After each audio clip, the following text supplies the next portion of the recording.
much. Okay, what do we remember about the last video that we watched on Thursday? It was about women and media, and what did it say?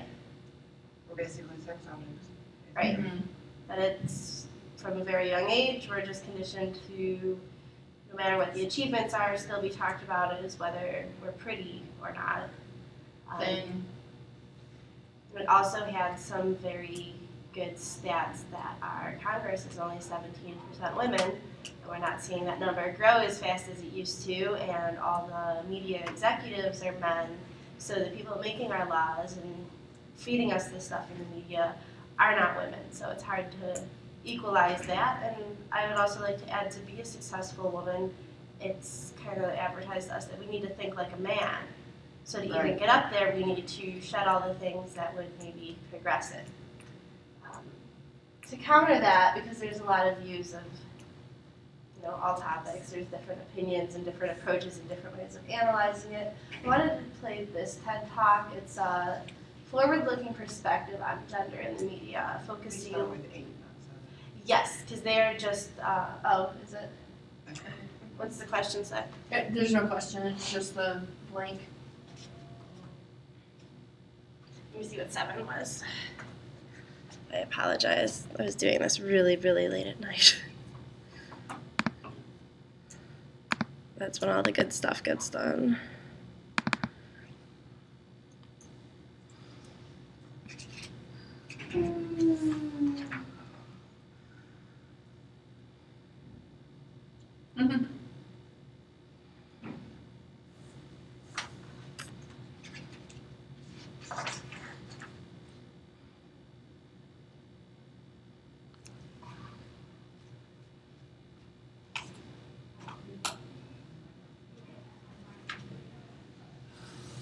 Okay, so if you guys could just put this answer like maybe on the back of the last page. My question for this video is, how is social media going to change the way market research is done? So we've done a lot of work on market research. I got the scavenger hunts. I see you guys read about it, thought about it, know the few different ways through surveys and observation. Okay, what is it? How is social media going to change market research, going to change how companies gauge what it is that people want? Right now they do it through surveying people, they do it through studying what people buy. They can do focus groups, like watch people in a room talk about the products. There's ways they try to figure it out before they release their product. How is social media going to change the game if your job was to report to a company about what type of product should be produced? Social media does all sorts of wonderful things. You're still sick. What was that? You're still sick. I'm okay. Am I really haggard today? I'm sorry. That's okay. We have those. I do feel like my eyes are very puffy, but Weather keeps changing back and yeah, forth. otherwise I am okay. Okay. Forward-looking perspective on social media.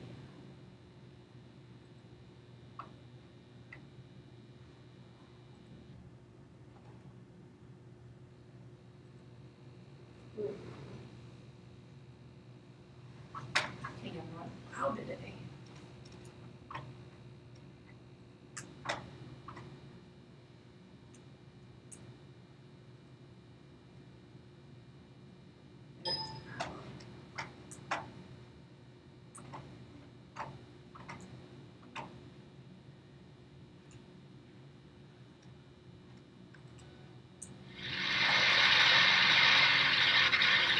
I'm going to make an argument today that may seem a little bit crazy.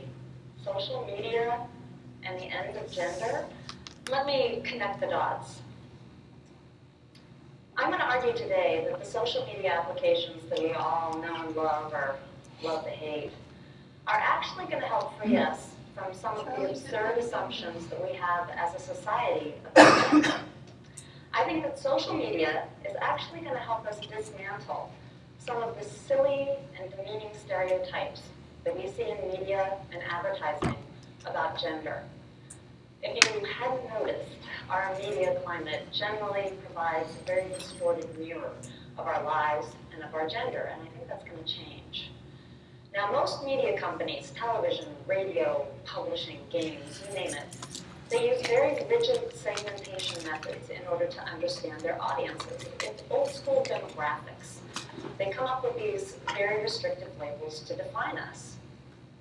Now, the crazy thing is that media companies believe that if you fall within a certain demographic category, then you are predictable in certain ways. You have certain taste, that you like certain things. And so the bizarre result of this is that most of our popular culture is actually based on these presumptions about our demographics. Age demographics, the 18 to 49 demo, has had a huge impact on all mass media programming in this country since the 1960s, when the baby boomers were still young. Now they've aged out of that demographic, but it's still the case that powerful ratings companies like Nielsen don't even take into account viewers of television shows over age 54. In our media environment, it's as if they don't even exist. Now, if you watch Mad Men like I do, it's a popular TV show in the States, Dr. Faye Miller does something called psychographics, which first came about in the 1960s, where you create these complex psychological profiles of consumers. But psychographics really haven't had a huge impact on the media business. It's really just been basic demographics. So I'm at the Norman Lear Center at USC, and we've done a lot of research over the last 7-8 years on demographics and how they affect media and entertainment in this country and abroad. And in the last 3 years, we've been looking specifically at social media to see what has changed. And we've discovered some very interesting things. All the people who participate in social media networks belong to the same old demographic categories that media companies and advertisers have used in order to understand them. But those categories mean even less now than they did before. Because with online networking tools, it's much easier for us to sort of escape some of our demographic boxes. We're able to connect with people quite freely and to sort of redefine ourselves online. And we can lie about our age online too pretty easily. We can also connect with people based on our very specific interest. I want to point out that this is niche media. When he says, I love Barry Manilow, I love to sew, whatever that might be, that was kind of what we looked at through, okay, an insurance magazine. No one's going to read that unless you're in the insurance business. Bow hunting. So, people of all ages might bow hunt. You got a 14-year-old who hunts with his dad, who learned from his grandpa. You might have a 12-year-old, a 40-year-old, and a 67-year-old all liking the same page, talking about the same things. So I want to point out that is a type of media that we did talk about in the class. And with social media being linked to a profile and being able to see the person's age, it's giving companies an opportunity they never had before to see exactly who's viewing their stuff, not just guessing how much of a certain age group might bow hunt. If you take your kid out, maybe they don't have to be licensed in the same way, or maybe they're not going to the seminar, so you can't visually see everyone, but the internet tracking really allows them to tap into the information like never before. Right? We don't need a media company to help do this for us. So the traditional media companies, of course, are paying very close attention to these online communities. They know this is the mass audience of the future. They need to figure it out. But they're having a hard time doing it because they're still trying to use demographics in order to understand them, because that's how ad rates are still determined. When they're monitoring your click stream, and they are, they have a really hard time figuring out your age and your gender and your income. They can make some educated guesses. But they get a lot more information about what you do online, what you like, what interests you. That's easier for them to find out than who you are. And even though that's still sort of creepy, there is an upside to having your taste monitored. Suddenly, our taste is being respected in a way that it hasn't been before. It had been presumed before. So she just made the opposite point I did and said that they can see who, what's being clicked on, but not who is doing it. I don't believe that for 1 second, especially after Facebook got busted for running social experiments and this and that. I think Facebook does have everybody pegged as generally who they are, what their gender is, what their age is, and what they do. I do think that that information is available. I'm not sure what year this was, but I think now they're not only tracking what people are doing, but I do believe that they can track who is doing what. Especially, you got facial recognition. It doesn't matter if you're going through your profile or they're creeping on people so hard that I almost put it in our ethics and science section, but then decided to cut that part. But there's some really good videos. Are you guys aware of the Facebook experiment? Do you know what they did? Okay, so normally your news feed generates based on who you're friends with, who you interact with more. There's some algorithm for what it decides to show you when you go through the general news feed. For a week or two, Facebook manipulated that information on, not having the algorithm go off of, who are your closest friends. Oh, your cousin posted something. This is going straight to the top. But they filtered things on whether they were positive or negative. And some people got spoon-fed a bunch of very positive posts, like, oh, I worked out, oh, I made a pie, oh, I'm so thankful to God today because all this good stuff happened. And then other people got a filter applied to their page that gave them all negative things, like the overshares, the I'm so mad at my husband, screw people this week, I used to have friends, blah, blah, blah, all this negative stuff. And then they tracked what each respective group would post. The people that saw happy stuff were obviously inclined to later that day also be like, oh, I'm so thankful for this, or my friends and family are great. The person that was getting fed negative stuff came through with a negative post about their day, just to show how people are affected and show how the mood is contagious and the tone gets adopted. So they basically did an unauthorized social experiment on casual users of Facebook. And once people found out about this, once that they found out that a company was manipulating what they saw and then tracking their reaction, and people thought it was an invasion of privacy. People got very upset about it, but if you want to keep in touch with your cousins, you just click agree to the 10 pages of terms and conditions that entail giving away your intellectual property rights and basically letting the company do whatever it wants with the website because it owns it and they merely let you use it. But that was a very, very famous Facebook experiment that was done in this past year. And not only did it freak people out, but I actually do feel like the results of it were valuable, that people weren't so violated by it. Does anyone see the cursor?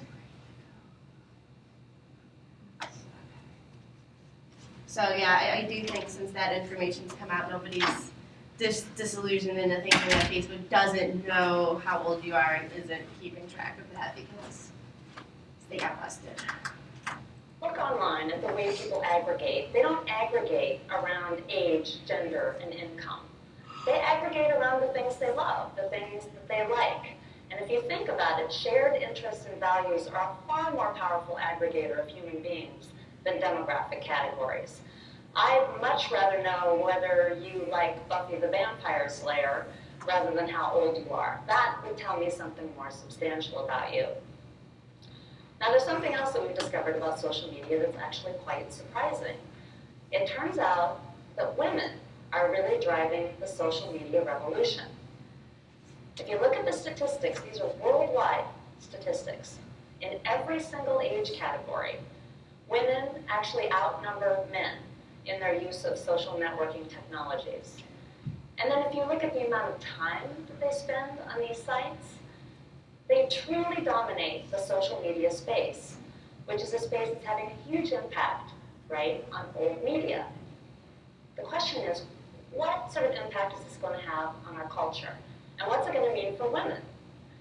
If the case is that social media is dominating old media and women are dominating social media, then does that mean that women are going to take over global media? Are we suddenly going to see a lot more female characters in cartoons and in games and on TV shows? Will the next big budget blockbuster movies actually be chick flicks?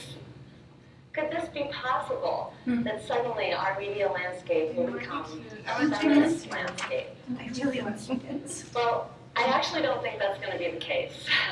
I think that media companies are going to hire a lot more women because they realize this is important for their business. And I think that women are also going to continue to dominate the social media sphere. But I think women are actually going to be, ironically enough, responsible for driving a stake through the heart of cheesy sort of genre categories like the chick flick and all these other genre categories that presume that certain demographic groups like certain things, that Hispanic. And that's, just what we talked about right before going into this is to get to the top as a woman, you have to think like a man and market the same garbage to other women. So what she's saying is, as we actually find we outnumber, we're not going to be selling Coke with Beyonce in a sparkly bra, and we're not necessarily going to be doing it with some shirtless football player either. There's going to be a less superficial approach to it because, all the gender stereotypes that we read throughout this chapter, it seems like the women are the emotional, intellectual, I don't want to hurt anybody's feelings, and are less likely to perpetuate that on men who are visually stimulated and bred to breed and all this stuff. I think it would, I personally think it would take a less physically shallow approach to it.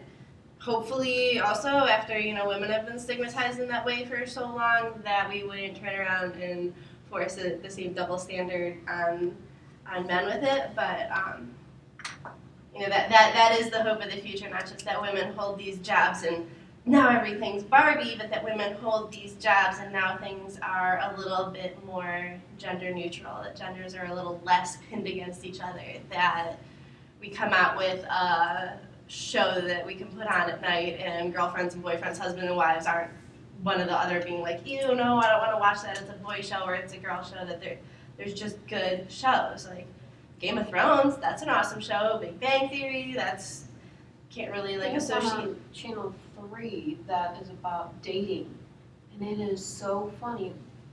Cavs game wasn't on one day, and it had a lot of things that women could find attractive and men too. See, then, and I think that is more the future of what we need. Dancing with the Stars, kind of a girly show. Not that a guy can't like it, and not that there's not girls that want to play more like video games and watch cop movies and all that stuff, but these things definitely have a tendency to be marketed towards one gender, and in that you see the characters act a certain way. In a boy show, the guys are going to be very misogynistic. In a girl show, the perfect boyfriend's going to be, not maybe your typical man. It's not going to be representative of reality, but what we consider the fantasy of that gender to be, and this is the hope that it moves away to that, takes a more realistic approach, and that we don't have to basically alter reality in order to appeal to a gender, that we can meet in the middle. Hello. Hi. Like certain things, that young people like certain things. This is far too simplistic. The future entertainment media that we're going to see is going to be very data-driven, and it's going to be based on the information that we ascertain from taste communities online, where women are really driving the action. So you may be asking, well, why is it important that I know what entertains people? Why should I know this? Of course, old media companies and advertisers need to know this. But my argument is that if you want to understand the global village, it's probably a good idea that you figure out what they're passionate about, what amuses them, what they choose to do in their free time. This is a very important thing to know about people.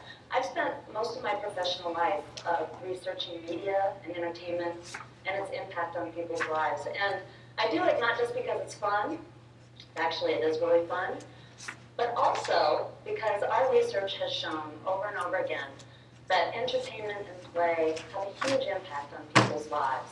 For instance, on their political beliefs and on their health. And so if you have any interest in understanding the world, looking at how people amuse themselves is a really good way to start. So imagine a media atmosphere that isn't dominated by lame stereotypes about gender and other demographic characteristics. Can you even imagine what that looks like? I can't wait to find out what it looks like. Thank you so much. Any other members for discussion?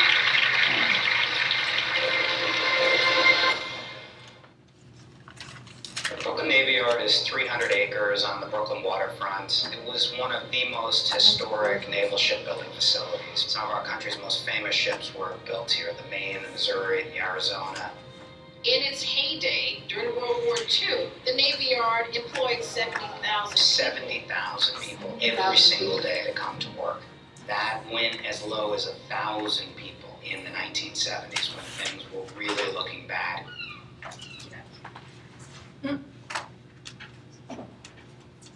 What? You got two? Okay, yeah. And actually, it started on something. We were just picking up on the stuff we left off from last class, and somehow I always mess it up when I renumber it. I still messed it up this time, but yeah, I didn't want to throw this stuff out because I feel like ending the topic is really where like the points come through, so I'm not just scrapping the end of the slide shows it in these chapters. Okay, so what do we think of that? What do we think about the future of marketing research now that we have social media tools rather than just guessing what people are like? It's helpful, to be honest, so that they don't just pigeonhole somebody into one group, that they're now finding out that us women are more sensitive and buy more than the guys. Does the Facebook experiment make you mad? Yes. Why? I feel invaded on. Because I personally don't care. Like, we have the Patriot Act, and everyone, well, not everyone, but a lot of people, you know, are very sensitive about their privacy and don't want the government snooping on them. For everything I do, I guess I'm in the camp where I don't mind because I go about my life thinking I'm not doing anything that's going to get me in trouble. In a way, it's a good thing because then they can find terrorists quicker.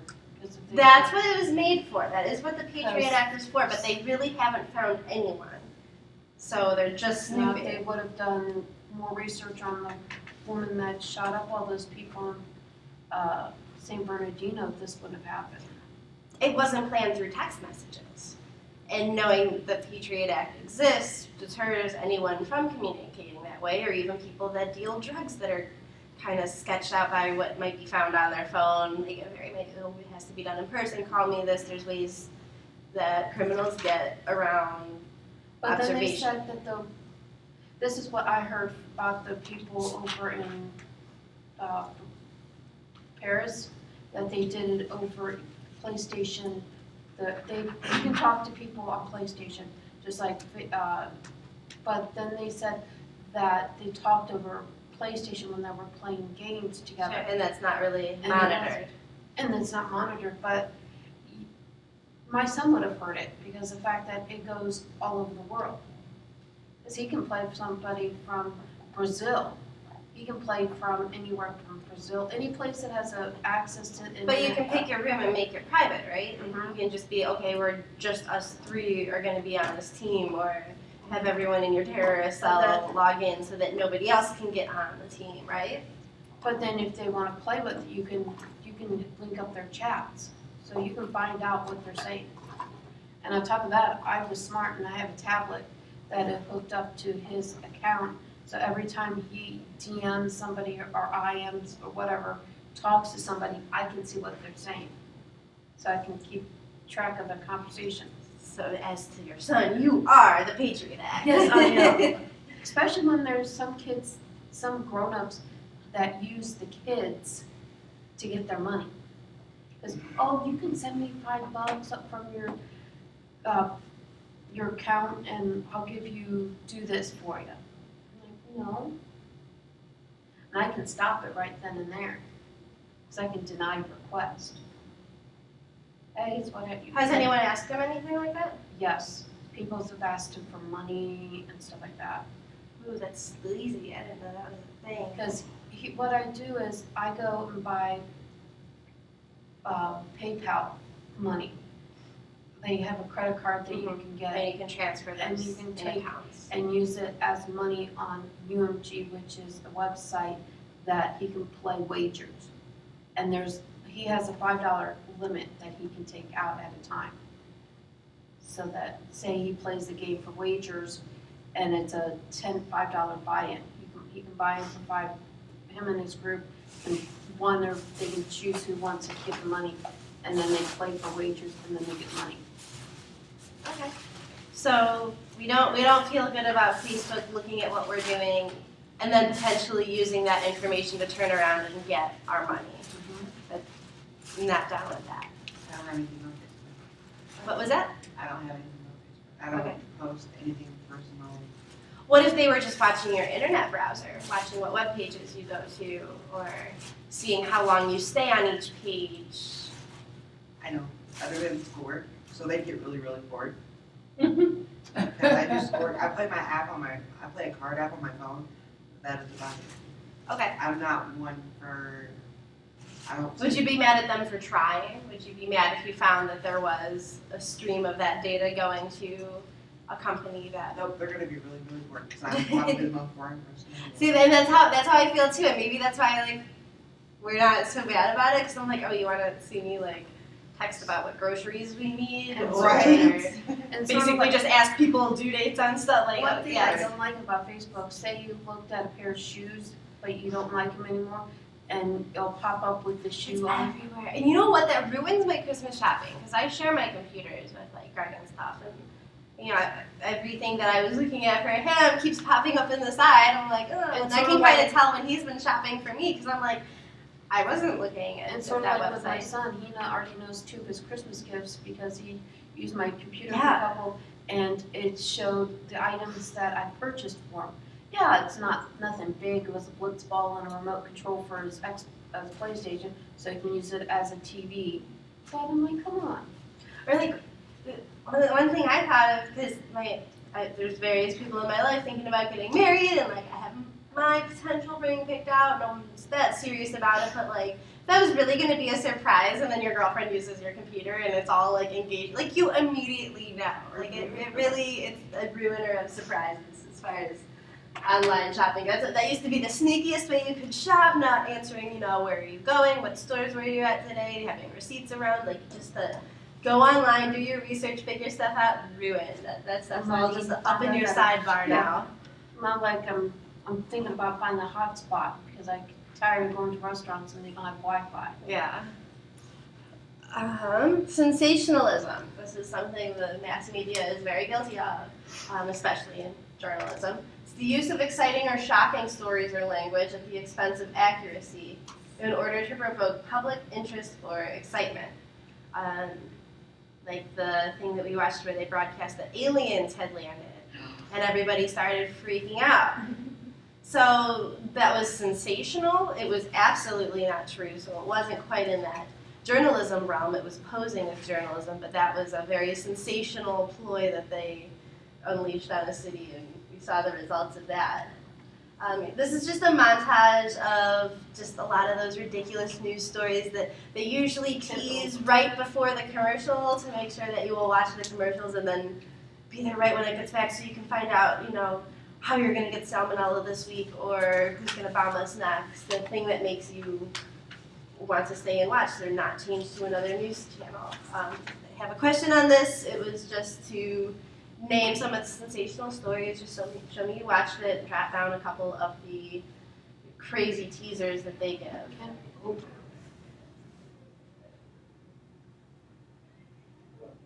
Could the biggest science project ever lead to the end of the world? An enormous earthquake or massive volcano eruption or asteroid smashing into the earth? Will that happen? A massive gas line ruptures. Could it happen in your neighborhood? How many sex offenders live in your neighborhood? Are there terrorist cells in your neighborhood? Marijuana. Could it be in your neighborhood? So-called dirty bombs, spewing toxic gas and radiation. Is America ready? Is the U.S. next? Is America dangerously underprepared? The flip-flop is seduce neither, but behind this sandal lurks serious danger. If you think you're immune, you better think again. Obama's plan is gonna kill you. Not only lack of sleep that could kill you, it's sleeping too much. What about the water that comes out of your faucet? Did you know that there could be stuff in there that could harm or even kill your kids? Are your kids being brainwashed?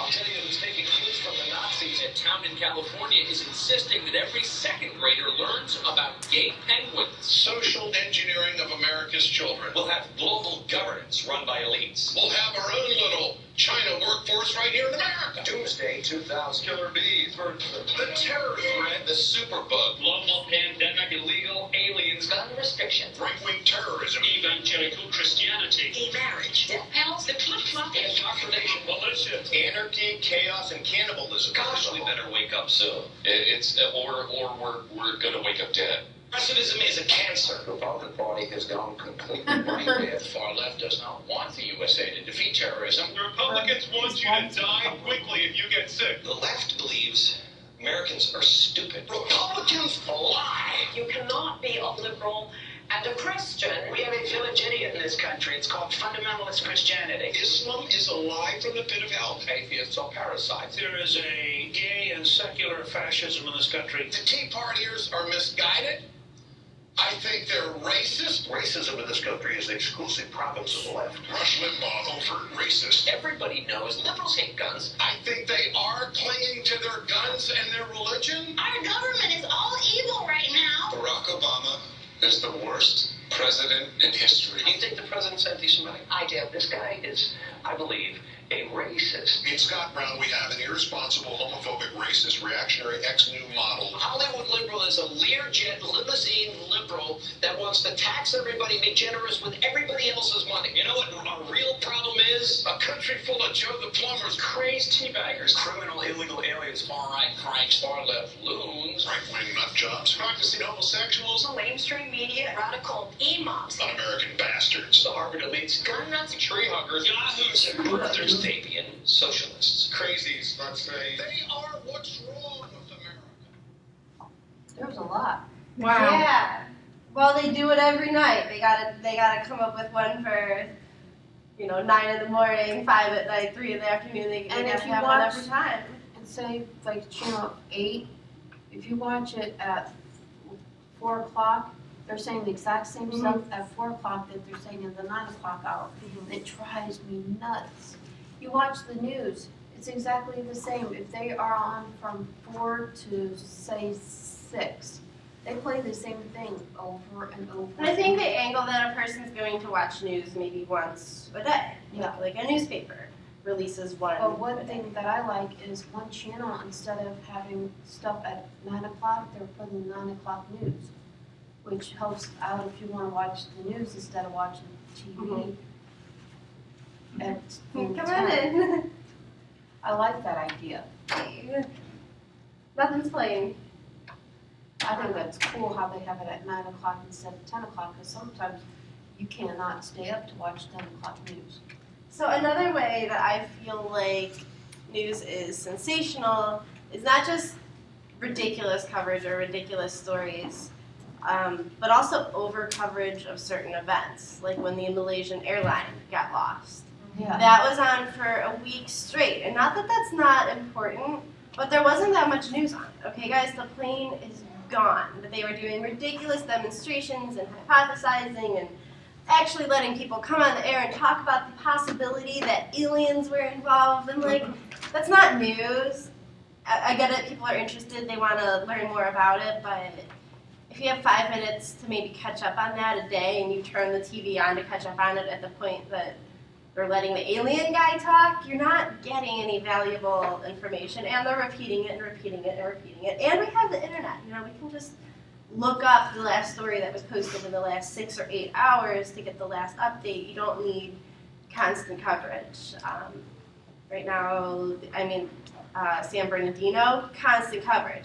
Not that it's not important, but just that if you're going to talk about it for 3 days straight, you're going to be letting people in that are saying things that aren't accurate, that don't matter, that are irrelevant. There's going to be a lot of speculation.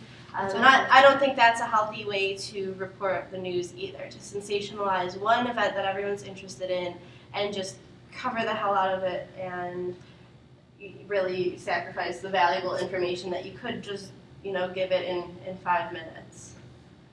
So refugees, one of today's biggest hot buttons, and we have John Oliver who does a great job with it. I need one of these for myself. And that's number 9. Yep. What is the media's stance on America's acceptance of refugees? What has the media done to make the masses agree with them? And I think this is getting into the over-coverage of issues as well as what we just saw with sensationalism and bringing things in that are really more extreme.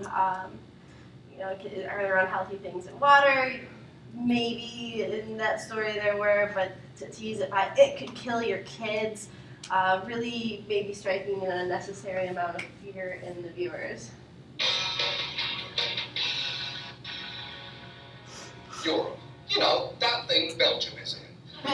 If you've watched the news at all lately, you cannot have missed what has been happening there. Europe's migrant crisis is getting worse by the day. The migrant crisis spiraling out of control. Hundreds of thousands of asylum seekers are risking everything. A human wave washing over Europe's southern shores. Hundreds of thousands of migrants have streamed into Europe, the largest influx there since the end of World War II.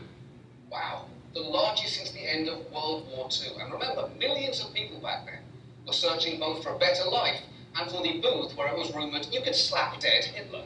And look, the scale of this story can be hard to get your head around. Hundreds of thousands of people are on the move just within Europe, and another 4 million are being hosted in Turkey, Lebanon and Jordan.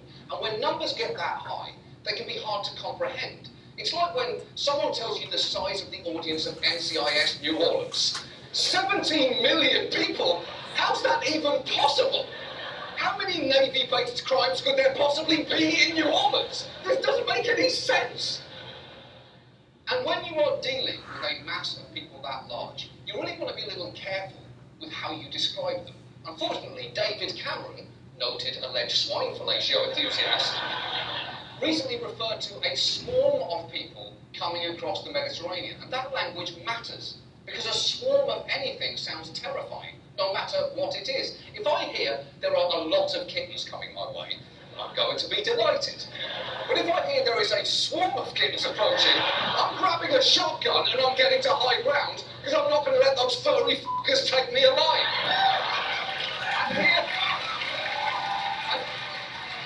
And here in the US, some in the media have chosen to reduce the migrant population to one simple stereotype. A new video surfaces online showing why some are worried Europe is opening its doors to potential terrorists.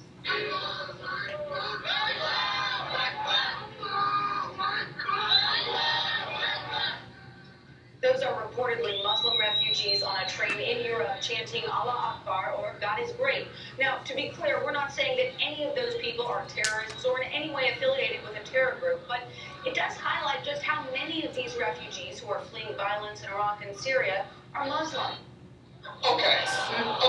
First, you don't get to claim that you're not calling those people terrorists when your lower third says terrorists inbound, question mark. If you are really not saying they're terrorists, maybe change that to something more accurate like people take train, or some wear hats, others less so. And second, describing that as a new video that sheds light on the migrant crisis is a little misleading, because in researching this story, we found a version of that same video uploaded onto YouTube back in 2010, well before this migrant crisis even began. And if you are going to use misleading old footage to try and make people frightened of Muslims, why stop there? Just go the whole way and use a clip from True Lies. Now, to be clear, we're not saying that any of those people are terrorists or in any way affiliated with a terror group, but it does highlight just how many of these refugees who are fleeing violence in Iraq and Syria are Muslim. That's only about 10% more racist than what you did. So look, let's just take a step back, because for the record, these people are coming from many different countries and fleeing everything from civil war to economic stagnation. And while each story is unique, many of them are heartbreaking. Nojin is 16 and from Kobane in Syria. Disabled from birth, she cannot walk, and made the dangerous crossing from Turkey last week. I've been trying many things for the first time during this journey, like a train and a ship. So I just enjoyed it. You enjoyed it? Yeah. You're the first person I've met who said that. But to understand why, you must know the world she escaped from. Imagine you were 16 and you're all afraid to be dead at any minute. What is your dream? So I have to be an astronaut to go out and see and find an alien. Yes.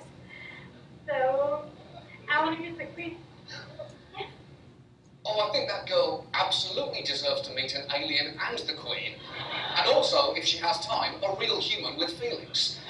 But unfortunately for Najib, and so many like her, Europe has yet to create an effective system to process this influx of people. Every country has a different application process, and some are totally overwhelmed and underfunded. We actually got our hands on a couple of registration forms that were given to refugees upon arrival. Okay, so that's just the point I wanted to cover on that video, is how the news is portraying this, and then just a little taste of, like, would anyone think she was a terrorist if we made her the face of refugees, women and children that, thought they were going to get bombed in their homes or gassed or lots of other ways, no work, no food. Let you guys finish writing on that.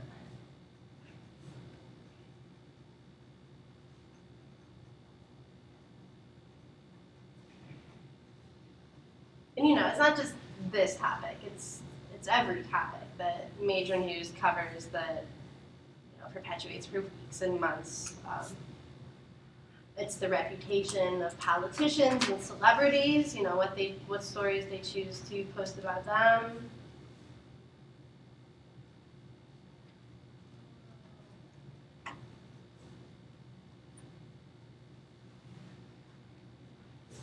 Yeah. So media literacy is one of our definitions, and it's the ability to think critically about what is presented in the media to see the underlying truth, because after everything we've gone through with advertising, with news,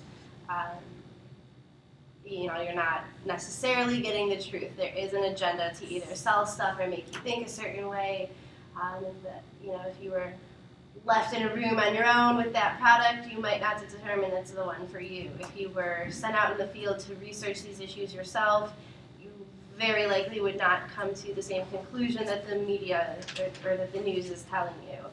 So media literacy is to look through the agendas to see what the information is and to be able to form your own opinion. Everything is fed to you with an opinion already applied to it. Media literacy is the ability to read out the facts, maybe research some others on your own, see the implications, and come up with an opinion that you can actually defend, not one that just has been told to you that, as you see in some of these videos, can be very embarrassingly debunked on closer look. Here's a video about media literacy.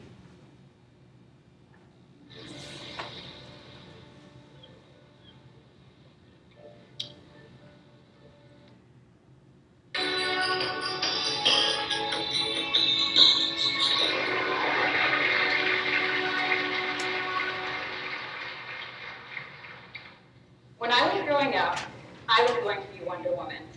No, it's true. It wasn't just those shiny red boots or those fierce, bullet-deflecting wristbands. What really fascinated me was that magic, golden lasso of truth. Wonder Woman could find out secrets and untold stories with the toss of an accessory. It was kind of amazing. As I grew older, I became increasingly fascinated with what people didn't tell me. I didn't have a golden lasso, so I had to figure it out. So when my parents said, no, we won't have a TV in the house, I figured it meant we want everyone in the neighborhood to think we're weird. Because everyone did think we were weird for not having a television.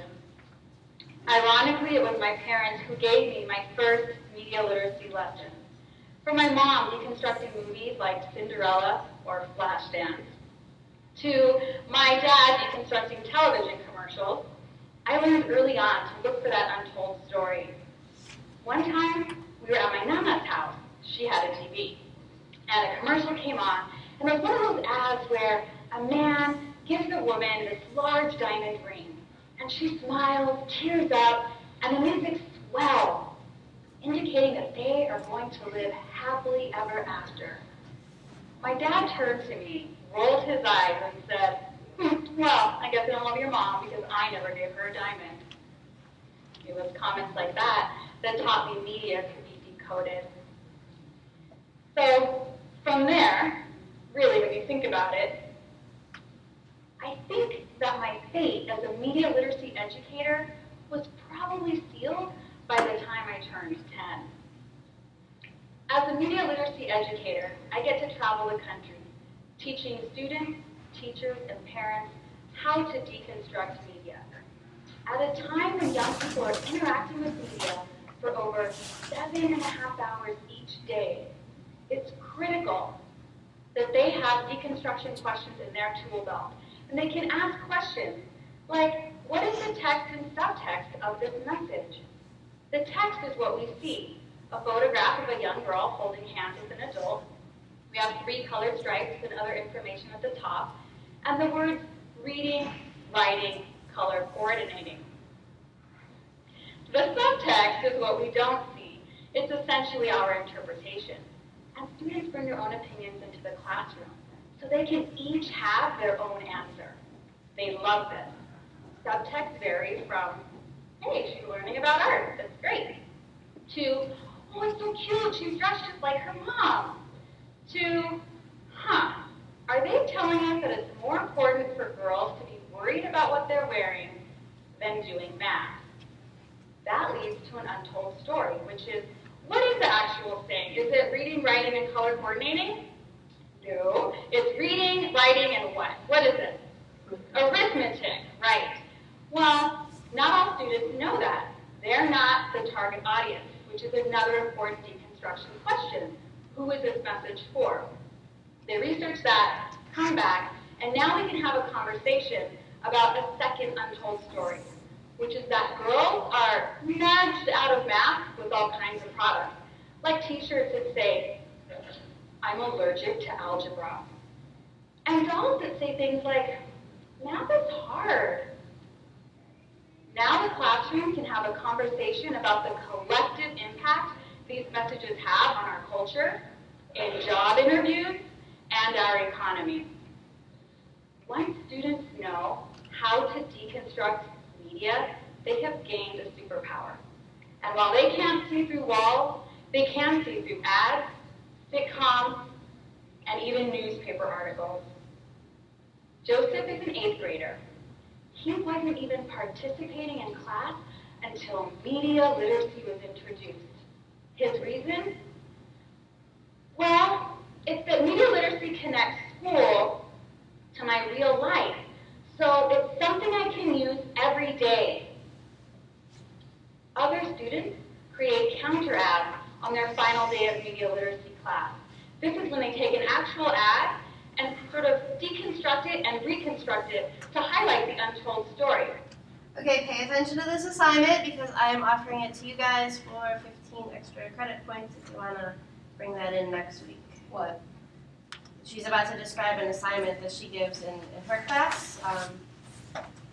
It's fairly straightforward. I'll let her explain it, and if you have any questions about it. Here are some examples from across the state. Here, a 6th grader understood how tobacco marketing was impacting their community and really highlight the impact of addiction when they chose to put the phrase, "It's a beautiful struggle." And here, a 7th grader recreated an ad that had originally said, "Sometimes your eyes are bigger than your mandibles." And it showed an aunt carrying this large bottle of alcohol, and they poignantly recreated it to say, "Sometimes when you drink, you feel this small." Here's an original ad using various techniques of persuasion, including bribery in its offering of 5% cash back, and exaggeration in equating freedom with using a credit card. James Devine, a 9th grader, won our national counter ad contest last year when he flipped the frame on those techniques of persuasion and let us know that Okay, Tara, I just offered 15 extra credit points for an assignment. I'll take it back just a couple seconds for you. It's called Ad Deconstruction, where you basically take it's not on your paper, it's just to remember for next time. You take like a magazine ad and you rewrite it, you cut it up, or you change the words that go along with a picture to give a realistic view of what's happening rather than the the fluffy media view of it. Freedom with using a credit card. Oh, that's not far enough. Change drink, you feel this small. Still not far. So a magazine ad? Yep, or anything you take off the internet, just rework an ad to give a realistic view of the product rather than the fluffy advertiser view. And here, a 7th grader recreated an ad that had originally said, sometimes your eyes are bigger than your mandibles. And it showed an ant carrying this large bottle of alcohol, and they poignantly recreated it to say, sometimes when you drink, you feel this small. Easy enough, right? Okay. Here's an original ad using various techniques of persuasion, including bribery in its offering a 5% cash back, and exaggeration in equating freedom with using a credit card. James Devine, a 9th grader, won our national counter ad contest last year when he flipped the frame on those techniques of persuasion and let us know that maybe,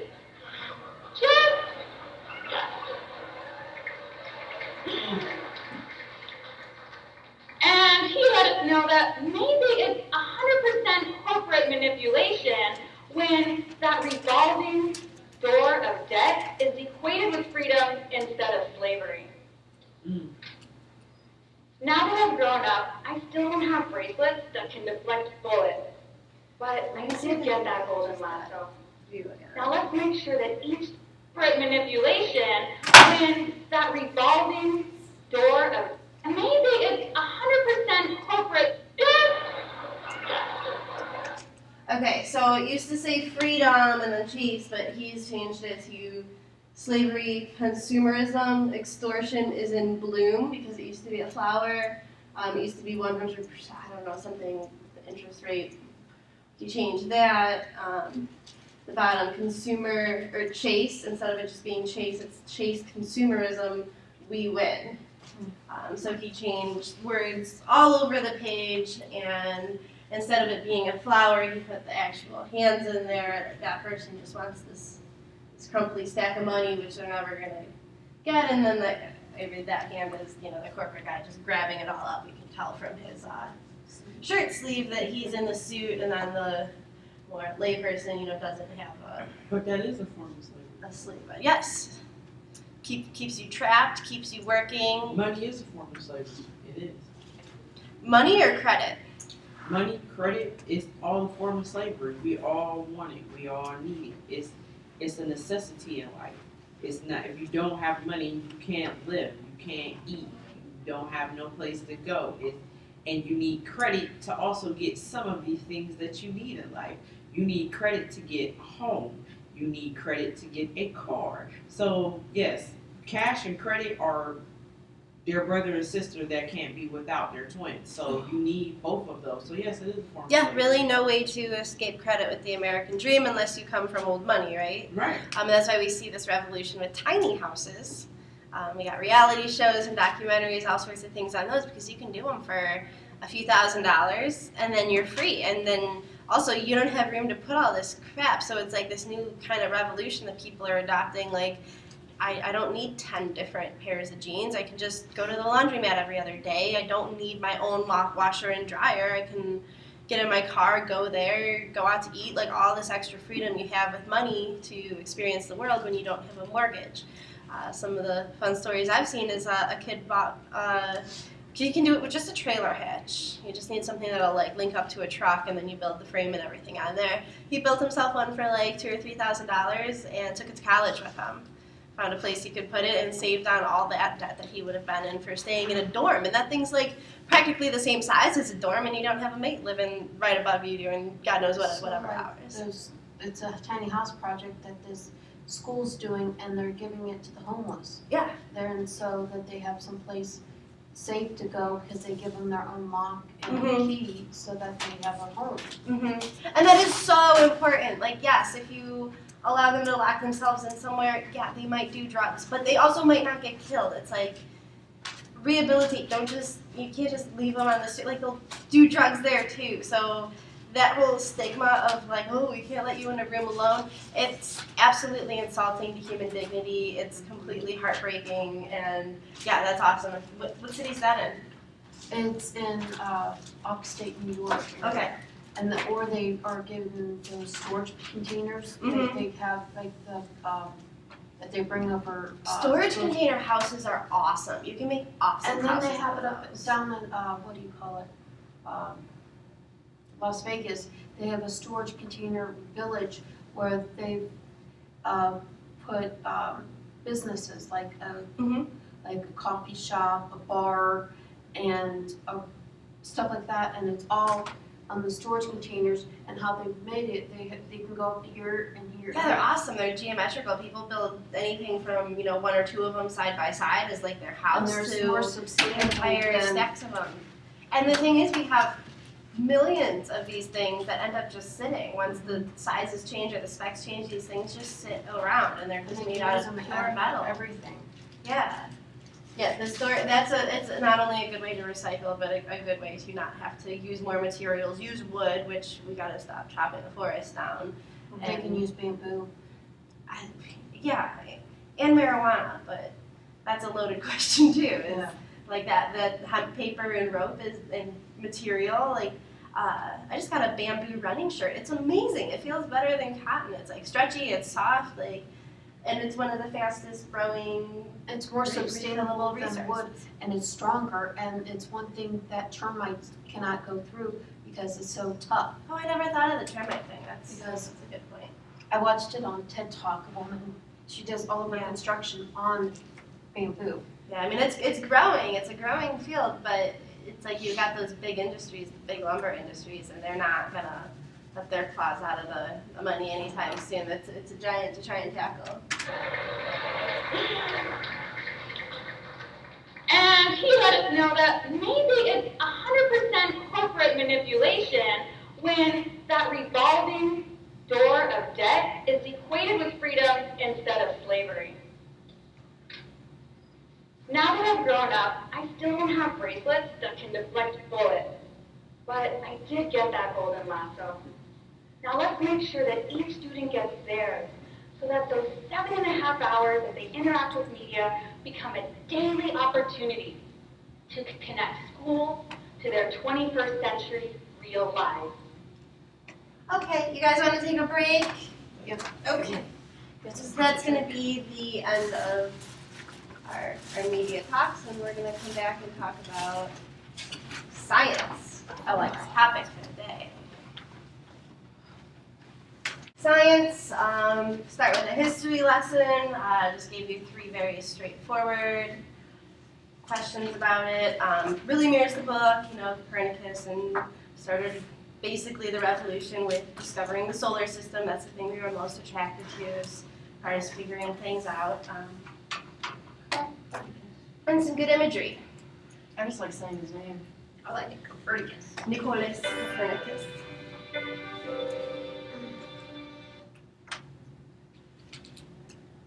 Was he a philosopher? He was a monk, but then he kind of switched over to science, studying the stars. So I think those both maybe overlapped a little bit with philosophy because he developed the practice of science. And If I have seen further, it is only by standing on the shoulders of giants. Isaac Newton. Oh,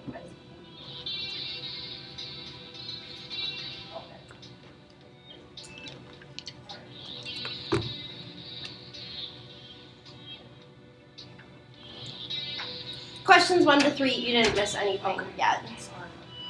And I called you Amanda. I apologize. I do know the difference. 300 miles from Earth's surface, gravity begins to lose hold. Humanity has reached this point, with the giants of science leading the way.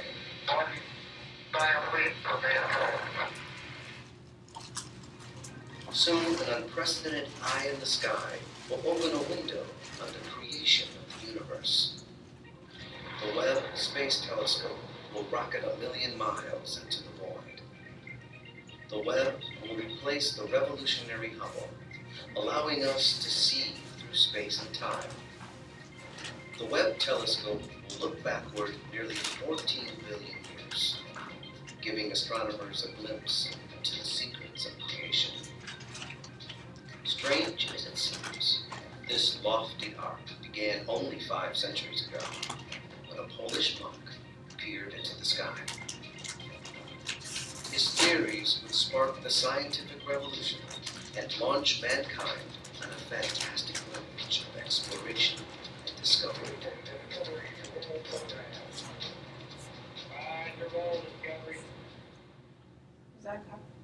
Since the dawn of civilization, Yeah, but they'll keep talking man about has it. gazed in wonderment at the skies. The end of the Middle Ages brought a revival of classical learning. Striving to explain human nature, intellectuals embraced the scientific method of observation and questioning. As they focused on the movement of the stars in the heavens, astronomers began to replace mythology and magic with hard science. One of these stargazers was a Christian monk named Nikolai Copernic. We know him as Nicholas Copernicus. His vision would set the scientific age into motion. Copernicus embodied the phrase Renaissance man.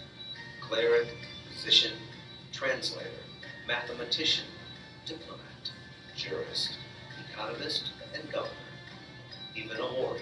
See, he did a lot.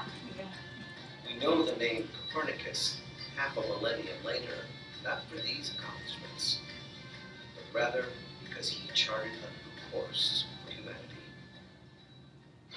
Ancient peoples believed the heavens enclosed the earth, like a theater in which gods and men acted out their roles. As far back as 400 BC, the Greeks conceived of Earth as a stationary object around which the planets orbited. Aristotle provided the physics for this understanding. Ptolemy created a model of the universe. Their wisdom had reigned for nearly 2,000 years. Even Christian dogma accepted this view. Then, in 1453, one of those rare events occurred that changed civilizations. The Ottoman Turks conquered Constantinople, queen of cities and a bastion of Greek culture since the days of Alexander the Great.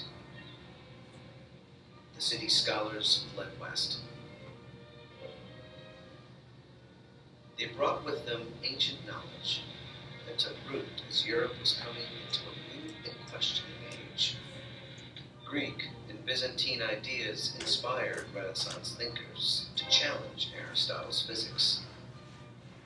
At the same time, the Reformation was shattering Christianity, shaking loose the Church's hold on the European mind. Medieval European scholarship had largely been based on belief. Now that approach came under siege as thinkers began to use mathematical data. In their studies of the stars, astronomers had long struggled to explain what they were seeing.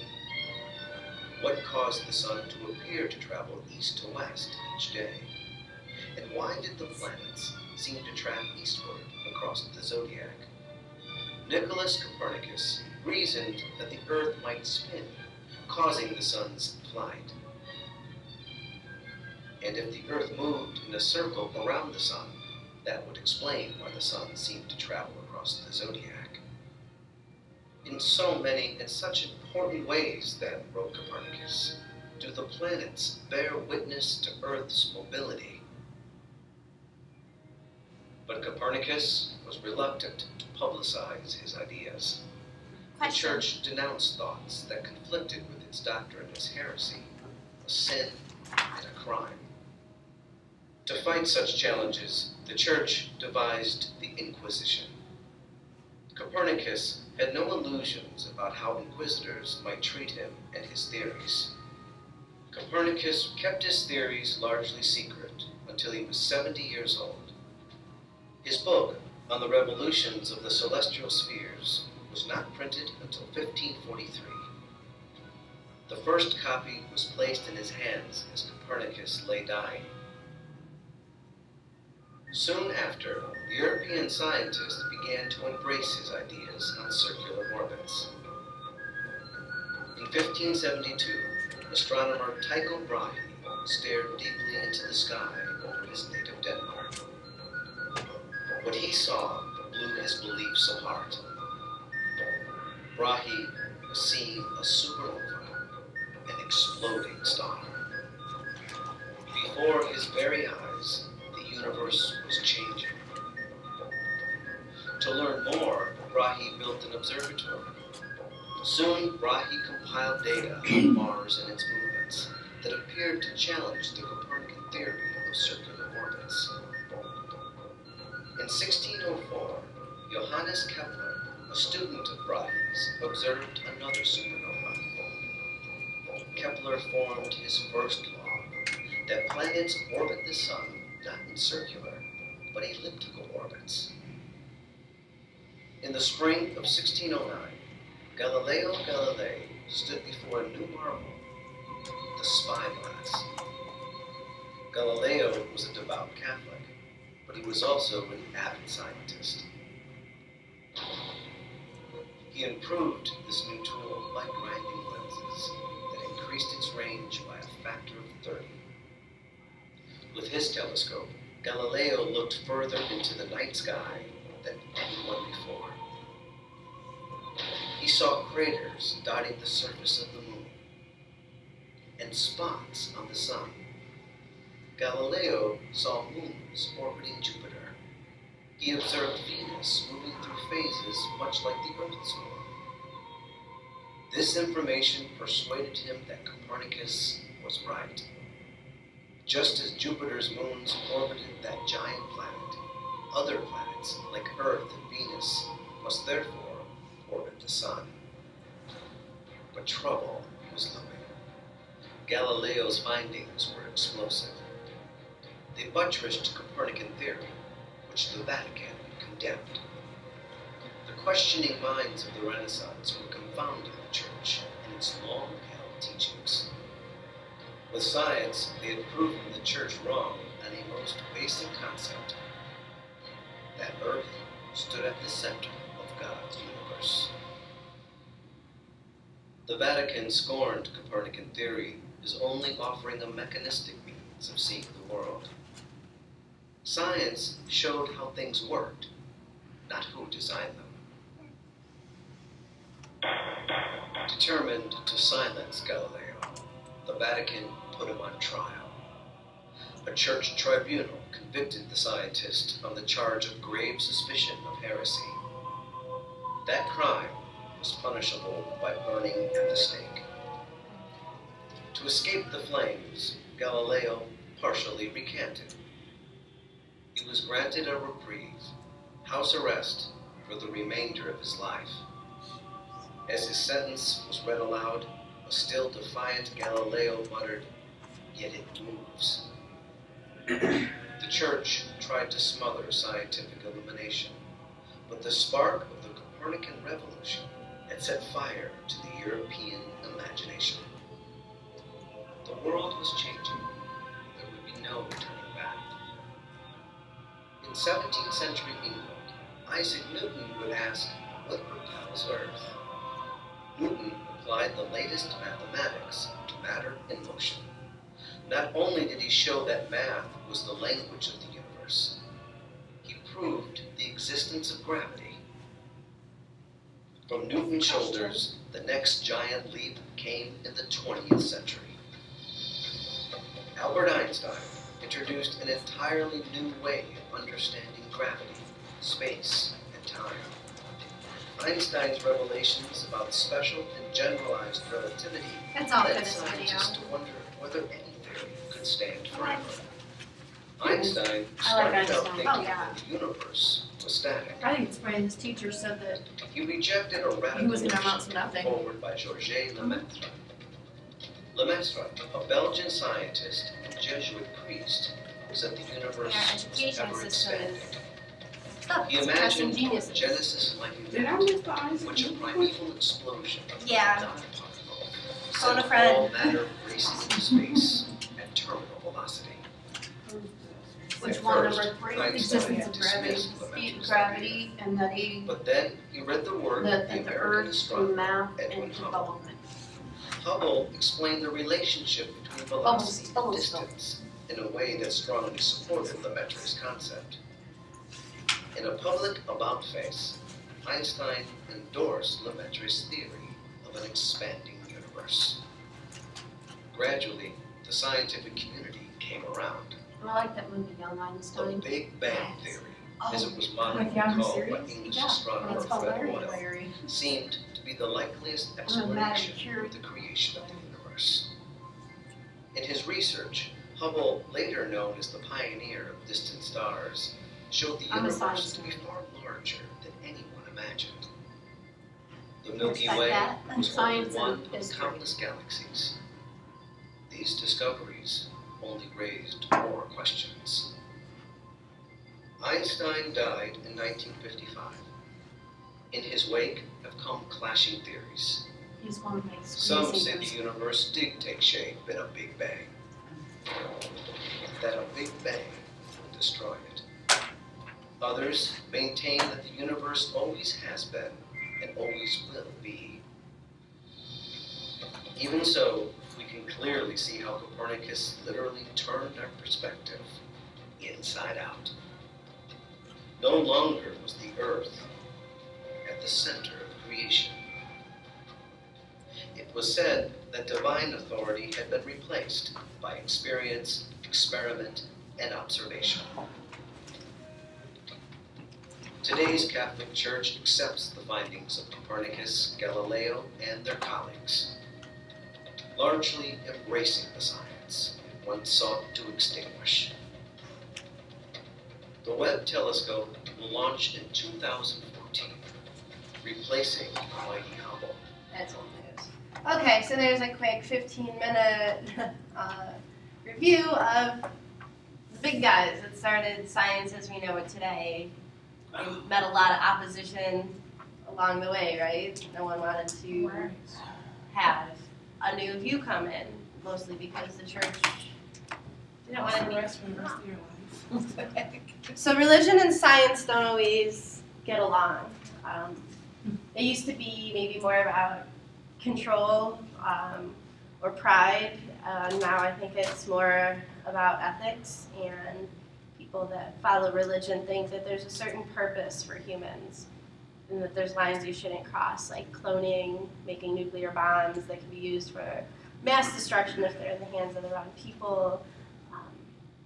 Artificial intelligence, we did a class on that. I think a lot of the ethical issues get irritated when somebody is playing God, choosing life, choosing death, messing with the natural flow of things, because religion preaches that we are designed, that there is an intelligent mind behind how things work, and to alter that is immoral, dangerous. Yes. Sort of like when you said about cloning. They had the first set of puppies be born through artificial insemination last week, and there were 7. They were formed in the petri dish and then they were inserted. That was the first time they ever did that, and I thought that was interesting.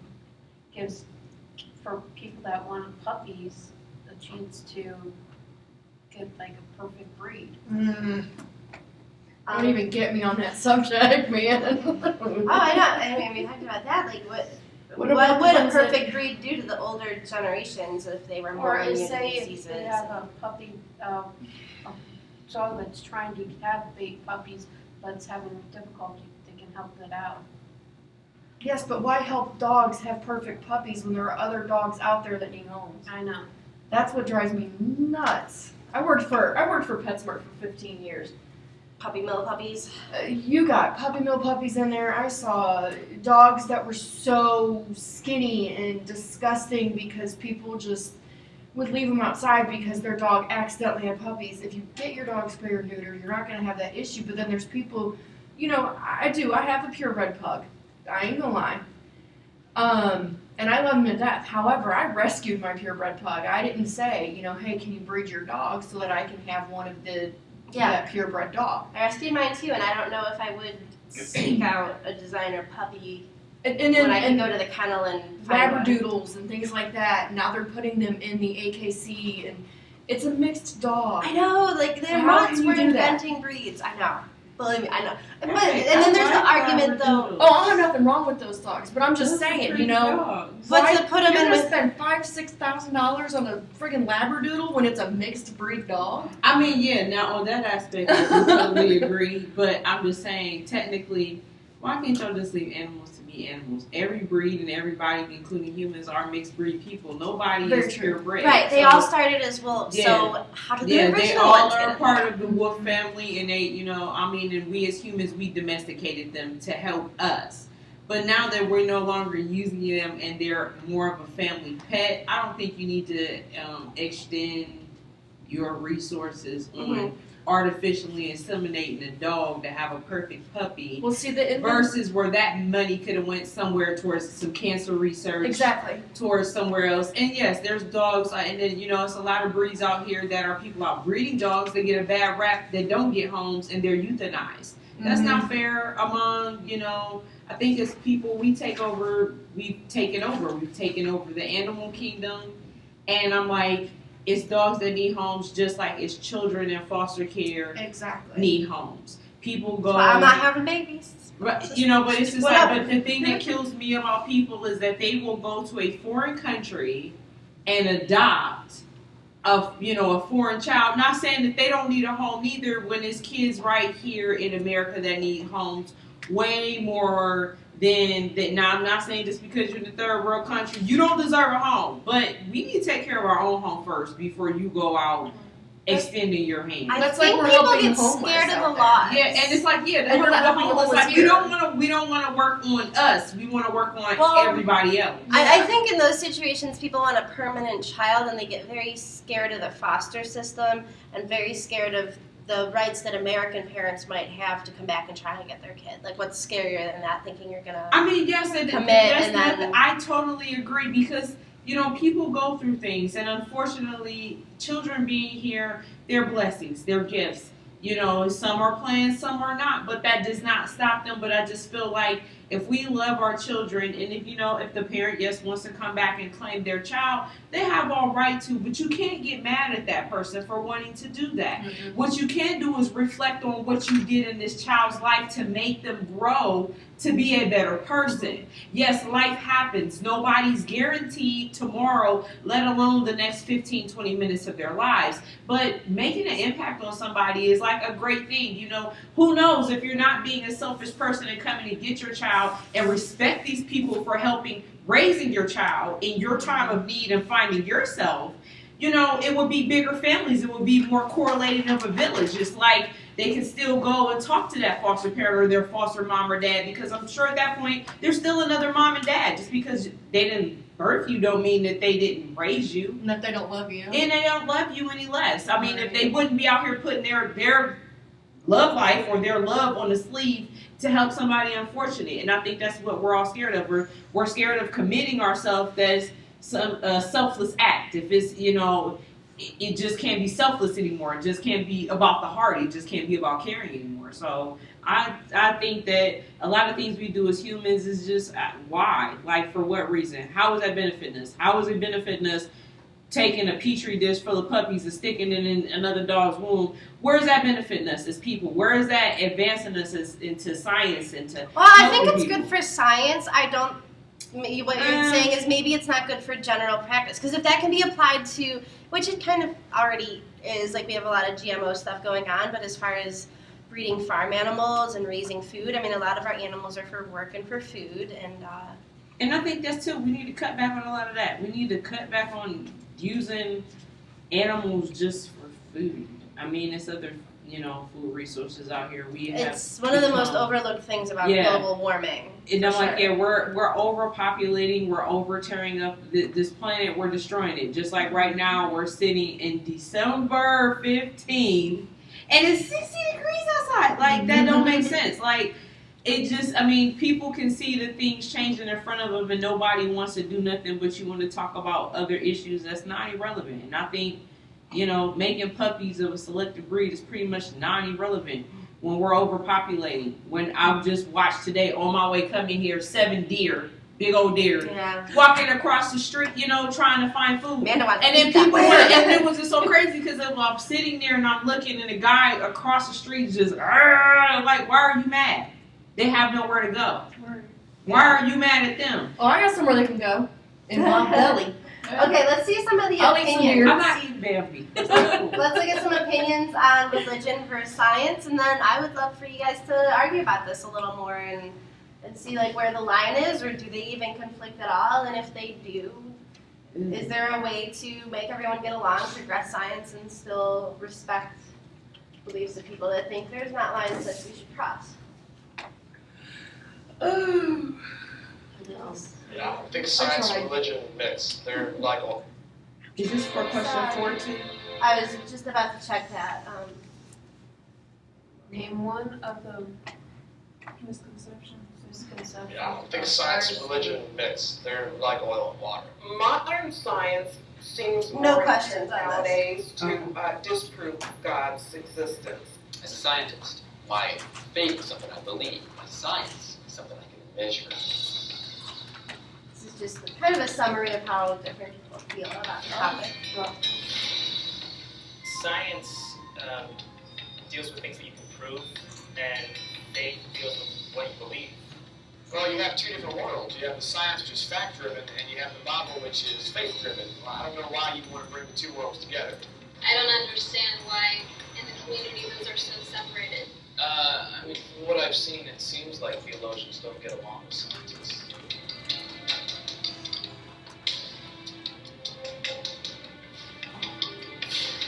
We can bring people into the faith and let them wrestle with the ideas of evolution and creation from the inside, rather than seeing it as a hurdle that they have to jump in order to become part of the faith. I heard a lot of speakers and pastors, and although there are those who take a positive stance, a lot of them actually take a negative stance towards science. I can't recall my pastor ever talking about science, at least not during a service. I don't know that there's a need for it. There is a popular narrative embedded in our culture, passed down from generation to generation. A story that is still told today to both young and old alike. It's the story of science and faith in conflict. A battle royal between fact and faith, between reason and revelation. A conflict of perpetual enmity and strife. But is this story true? Has it always been told this way?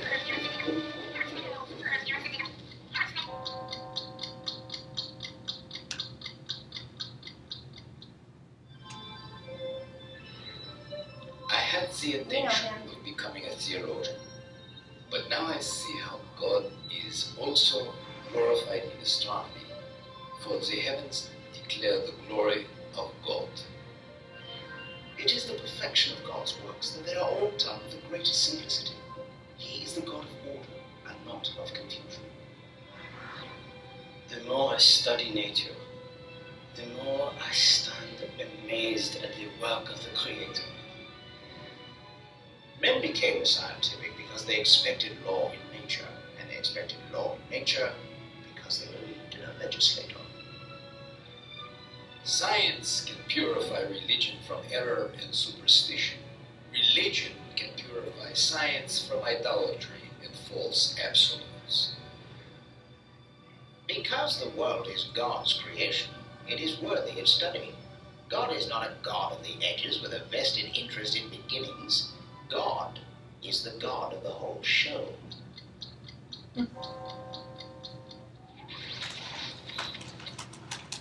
So the narrative of science and faith in conflict is a myth, a superstitious fairy tale. There's more to science than meets the eye, or any other empirical sense. And there's more to faith than systematic theology, or religious experience. The scientist, the theologian, the pastor, and the layman are all a part of God's universe. We dialogue, we fellowship, we proportion together.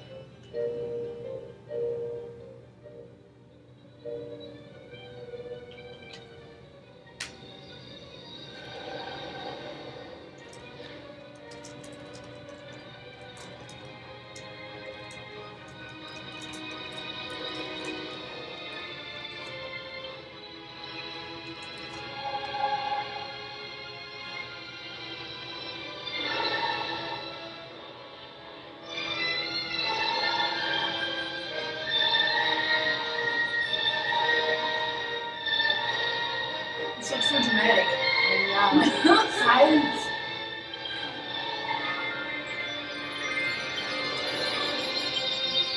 Better than I can do just talking. The music is making it just pop.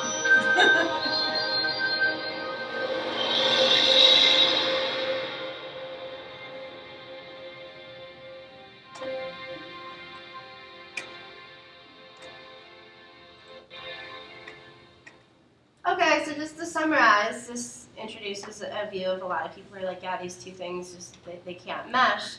But when you look at the people in the field, especially the older ones who lived in a society more driven by the Catholic Church, they didn't necessarily see their practices separate from their religion. They saw it as a way to honor God. If God made everything, I want to know how he made it. I want to know how it works. It doesn't really conflict with my belief in God because I'm just more excited that he made something that now that I understand how complex it is, like, whoa, mind blown. Who could ever think of this? It must have been God. So there is a view that, you know, it's not separate, that it just gives us a deeper understanding of how the Creator has made the world.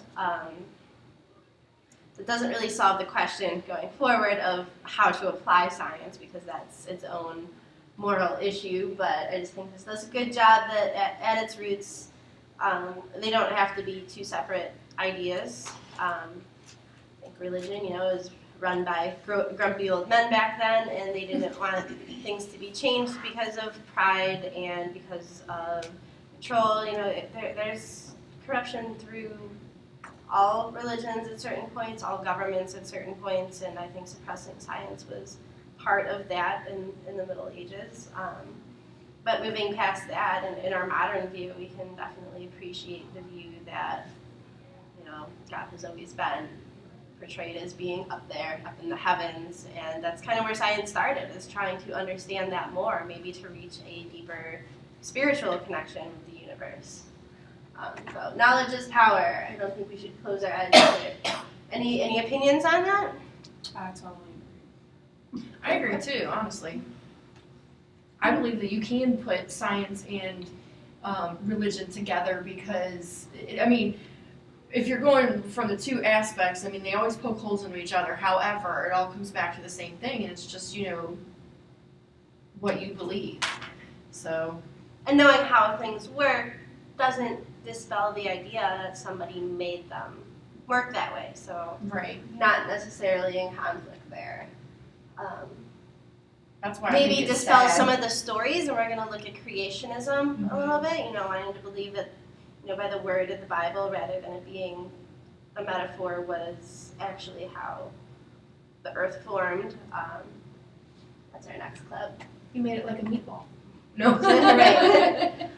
Okay, so here's some assumptions about history, some of what we actually learned in the first video, and I haven't fact-checked all this. I'm not claiming to be an expert on the story, but we know things get twisted in history, so maybe everything that's been building up to this conflict. Have you got the notion from pop culture that science and religion are in constant conflict, like two rival boxers vying for the title of heavyweight champ? We're reminded about the Catholic Church's opposition to Galileo, the Scopes trial, and more recently, the creation-evolution debate or discussion around stem cell research. It's called the conflict thesis and holds that religion and science has and always will be in conflict throughout history. And it was made popular in the late 1800s by John William Draper and Andrew Dixon White. However, today, much of the scholarship that the conflict thesis was first based on is considered to be inaccurate. An example is the claim that people of the Middle Ages widely believed that the Earth was flat. But this claim is mistaken. As historians today know, there was scarcely a Christian scholar of the Middle Ages who did not acknowledge that the Earth was a sphere and even knew its approximate circumference. Historical research indicates that religion has a much more complex and close relationship with science than the conflict thesis acknowledges. Today, historians know that many scientific developments, such as Kepler's laws, were explicitly driven by religious ideas and organizations. But one reason for the current appeal of the conflict thesis is the existence of ongoing debates that seem to follow a pattern of religion versus science, or religion versus what some claim to be social progress, where this supposed progress is linked in some way to science or technology. But hopefully, as time passes, so will the misinformation, because to the nonpartisan, both science and religion have important parts to play in our world. Science tells us how the world works, and religion tells us why.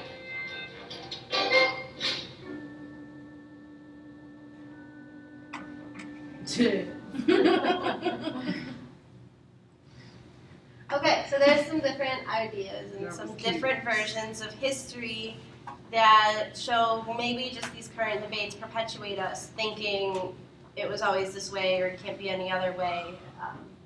So something to keep in mind, media literacy. Look at the actual facts, fact check them, see if they're actually correct if possible. And you might get a very different picture of history, which informs our present day landscape.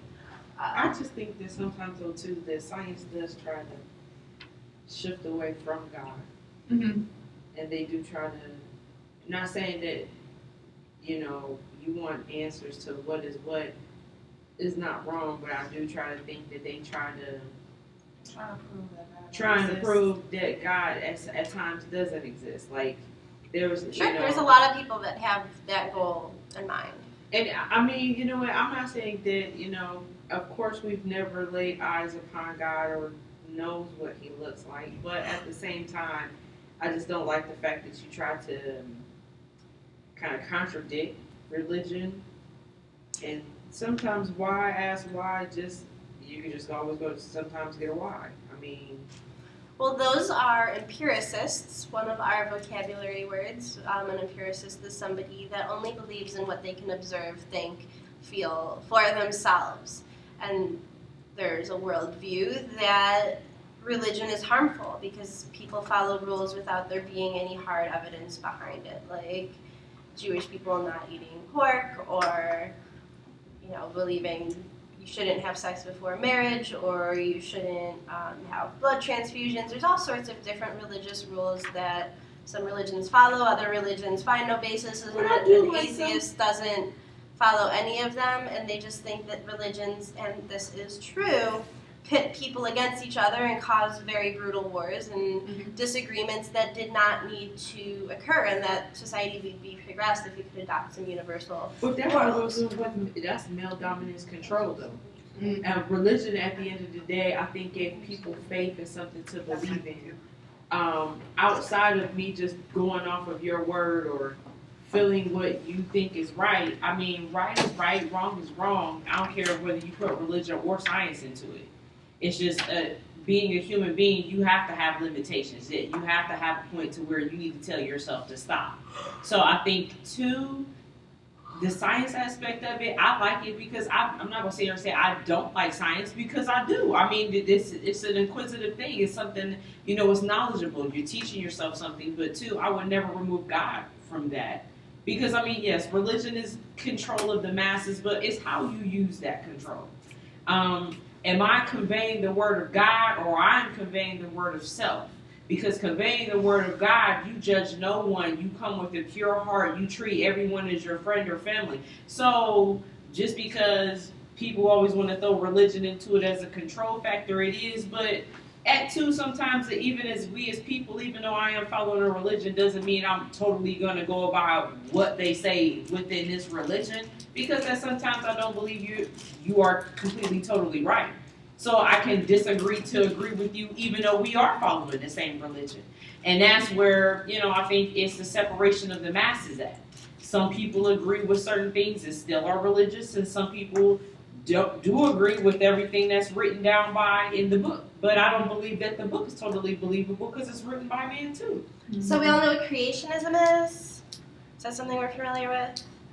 It is the belief in the story of creation as the Old Testament portrays it, which is the earth was created in 7 days.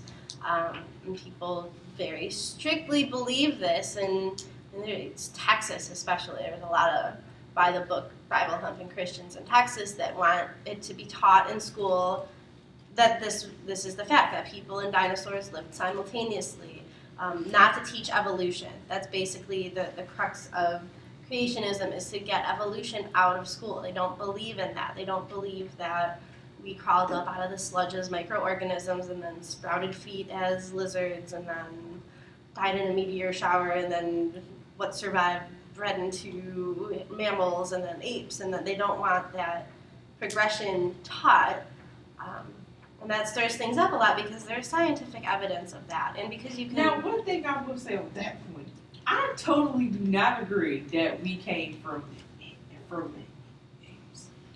apes. I mean, now, if you're Where'd we come from? I'm just saying, if we're looking at evolution in the standpoint of, us coming from apes. Now, don't get me wrong, evolution is all in front of us. Everything evolves, everything adapts, everything changes to its environment. And the planet has been through a lot. So, but I do think at one point in time, it does say in the Bible, when God created, it was desolate. It was really nothing here. So what was going on before he decided to put his hands on Earth is, who really knows? It probably was dinosaurs here. Not saying that, but I'm just saying, before we were placed here upon here and created in his image, I don't think that we could have I don't, honestly, between me, and I watch a lot of, evolution properties from us becoming apes and lizards, fish becoming out of the water, growing legs, sprouting and coming from the air. I do believe that, but I do also believe that I don't think we came from that. Yes, you learn things, you breed your children accordingly. So I don't think that, I don't think we came from that. But I do like to see the part that, mammals do evolve to adapt to their environment just like reptiles or anything else. So, no. But Sure, and reptiles became mammals because hair keeps you warm and because laying an egg wasn't the most convenient way. You want to carry your young inside your body and then raise them because as you got more intelligent, it takes a little bit more teaching how to get the ants out of the tree or whatever. You're not just walking around munching the stuff that's already there. You need a skill set that requires you to stay with the parent. So bonds, even to that extent, like how you say how they evolved, you can also look at as far as Adam and Eve. If we want to go off the creation of the Bible and God put Adam and that is part of the creationism created, story, right, is the original family line and timeline of Noah living for 800 years and but even too, if Adam and Eve were here, they were still exploratory. He gave us the world before we touched the forbidden fruit with silent eyes. So we didn't see lions killing lions. We all lived together in harmony. We all prospered, animal and human alike. So I'm just saying we were all here at one point in time before our eyes were lifted to see exactly how we were really living. So I don't know. I don't know. I don't want to start a whole thing. You're allowed to say anything in this class. I'm not preaching either of you. I have kept my religious beliefs and my opinions pretty much, secret throughout the class because I need to be neutral. You guys don't. What do you think? We're playing videos of people that think all different things, so there's no shame in having one view on it. I don't know. I'm the kind of person that, if I don't have proof of my faith Empiricist. showing me that, these are the facts and this is the proof that this happened. Rationalists I don't and believe it. empiricists, all words that we've learned, and it's a camp. It's a school of thought. How can people not think that we came from apes or whatever? Because look how similar we are to them. The Chihuahua came from the wolf, right? Right. Those are 2 chromosomes apart. and we are within 2 or 3 of the chimpanzee is actually closer to us. Yeah, but like if you, they're just like humans, like they really are, and like we have like, I don't know, I just don't know how people can't believe that, like because we're so similar. There's no other animal out there that we're alike like that except for a chimpanzee. No, That's insane. I mean, yes, physical structure, totally agree. Mental, never that. I could never compare myself to an Well, ape. that's evolution because we evolved into smarter human beings. But like, how do we know animals don't believe in God? Tell me this, okay? If we're comparable. Elephants to have ceremonies. Chimpanzee. When we just decided one day we just gave birth to bald babies and was like, we got this. We don't need to live in our primate stage no more. She said that we came from organisms. They grew over millions of years and turned into different things, like how reptiles turned into mammals. And the timeline they need to adapt to their surroundings. That's how all that happened. It's just the way it works. But I mean, that's just like people that believe in the Bible and stuff. It's because they have faith. They believe it just because they want to, I guess. You can't tell me I came from no chimpanzee. But I can't agree with you there. Well, you didn't, your mom didn't, your grandma didn't, your great grandma also probably didn't, but the theory is that, millions of years ago, and it wasn't straight from the chimpanzee. And the chimpanzee today is not your, cousin, like, meet together for Thanksgiving, but the idea is that it's a whole tree, and somewhere up there was a common thing that split into 2 different things. Like, here's a wolf, over here we have the double doodle, over here we have the chihuahua, back there's a schnauzer. But they're still animals. Yeah, that's what I'm saying. A chimpanzee is an animal. Right. That's where it comes into a tree. There's a common branch somewhere up there in the theory. I guess that's the age-old question. We won't know until we get there. But I'm sorry. You're not gonna compare me to no chimpanzee. I'm not cool with no gorilla. We ain't matching with no ape, no nothing. It's nice to see that. You know what? They are beautiful creatures. They are very smart animals. Yeah. Right, they're very intelligent. If you want to look on the form, if science, let's make that a box because that's what it is, wants to find something for us to conform to, and that's what they found us to conform to in the animal kingdom, I'm cool with that. But you're not going to, you can't convince me. They still haven't proved.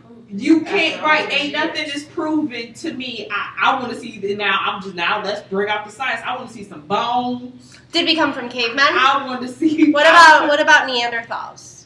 Because they're not chimpanzees.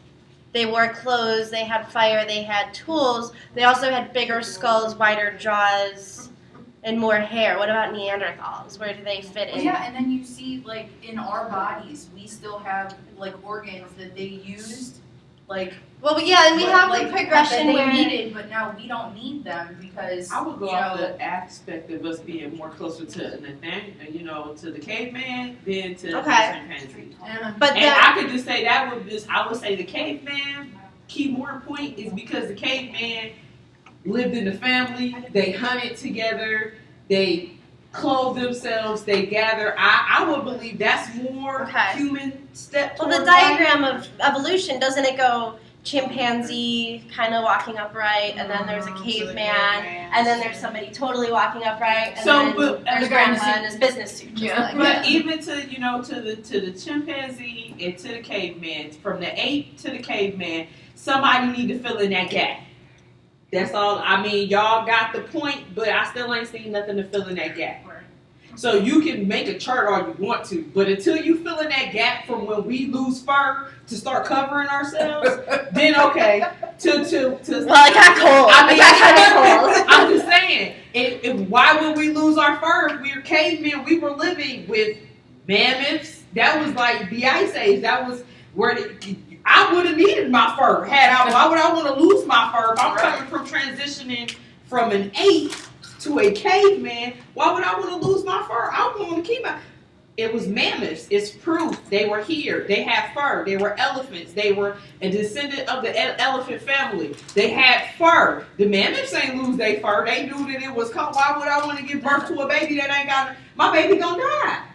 So if you want to say that we went from ape to caveman, fill in that gap right there. Tell me, why did we give birth to something that didn't have no fur, but we still killing and clothing ourselves? Who thought of just, we ain't got no more fur, so I don't know what we gonna do, but I think we should go kill them with the fur, put the fur on us. So when do we come to that gap? I just want to see that. Show me something like that, and then you got me. But until then, I ain't seen nothing like that, so I don't agree. Ape still got fur, and ain't not an ape gave birth to a baby yet with none. So, like, either way, we will never know how this earth came to be. No one will ever know if it was Adam and Eve or if it was, whatever. We will never know. It doesn't matter how much science you have. It doesn't matter about the Bible. It doesn't matter. You never know. No, we don't know.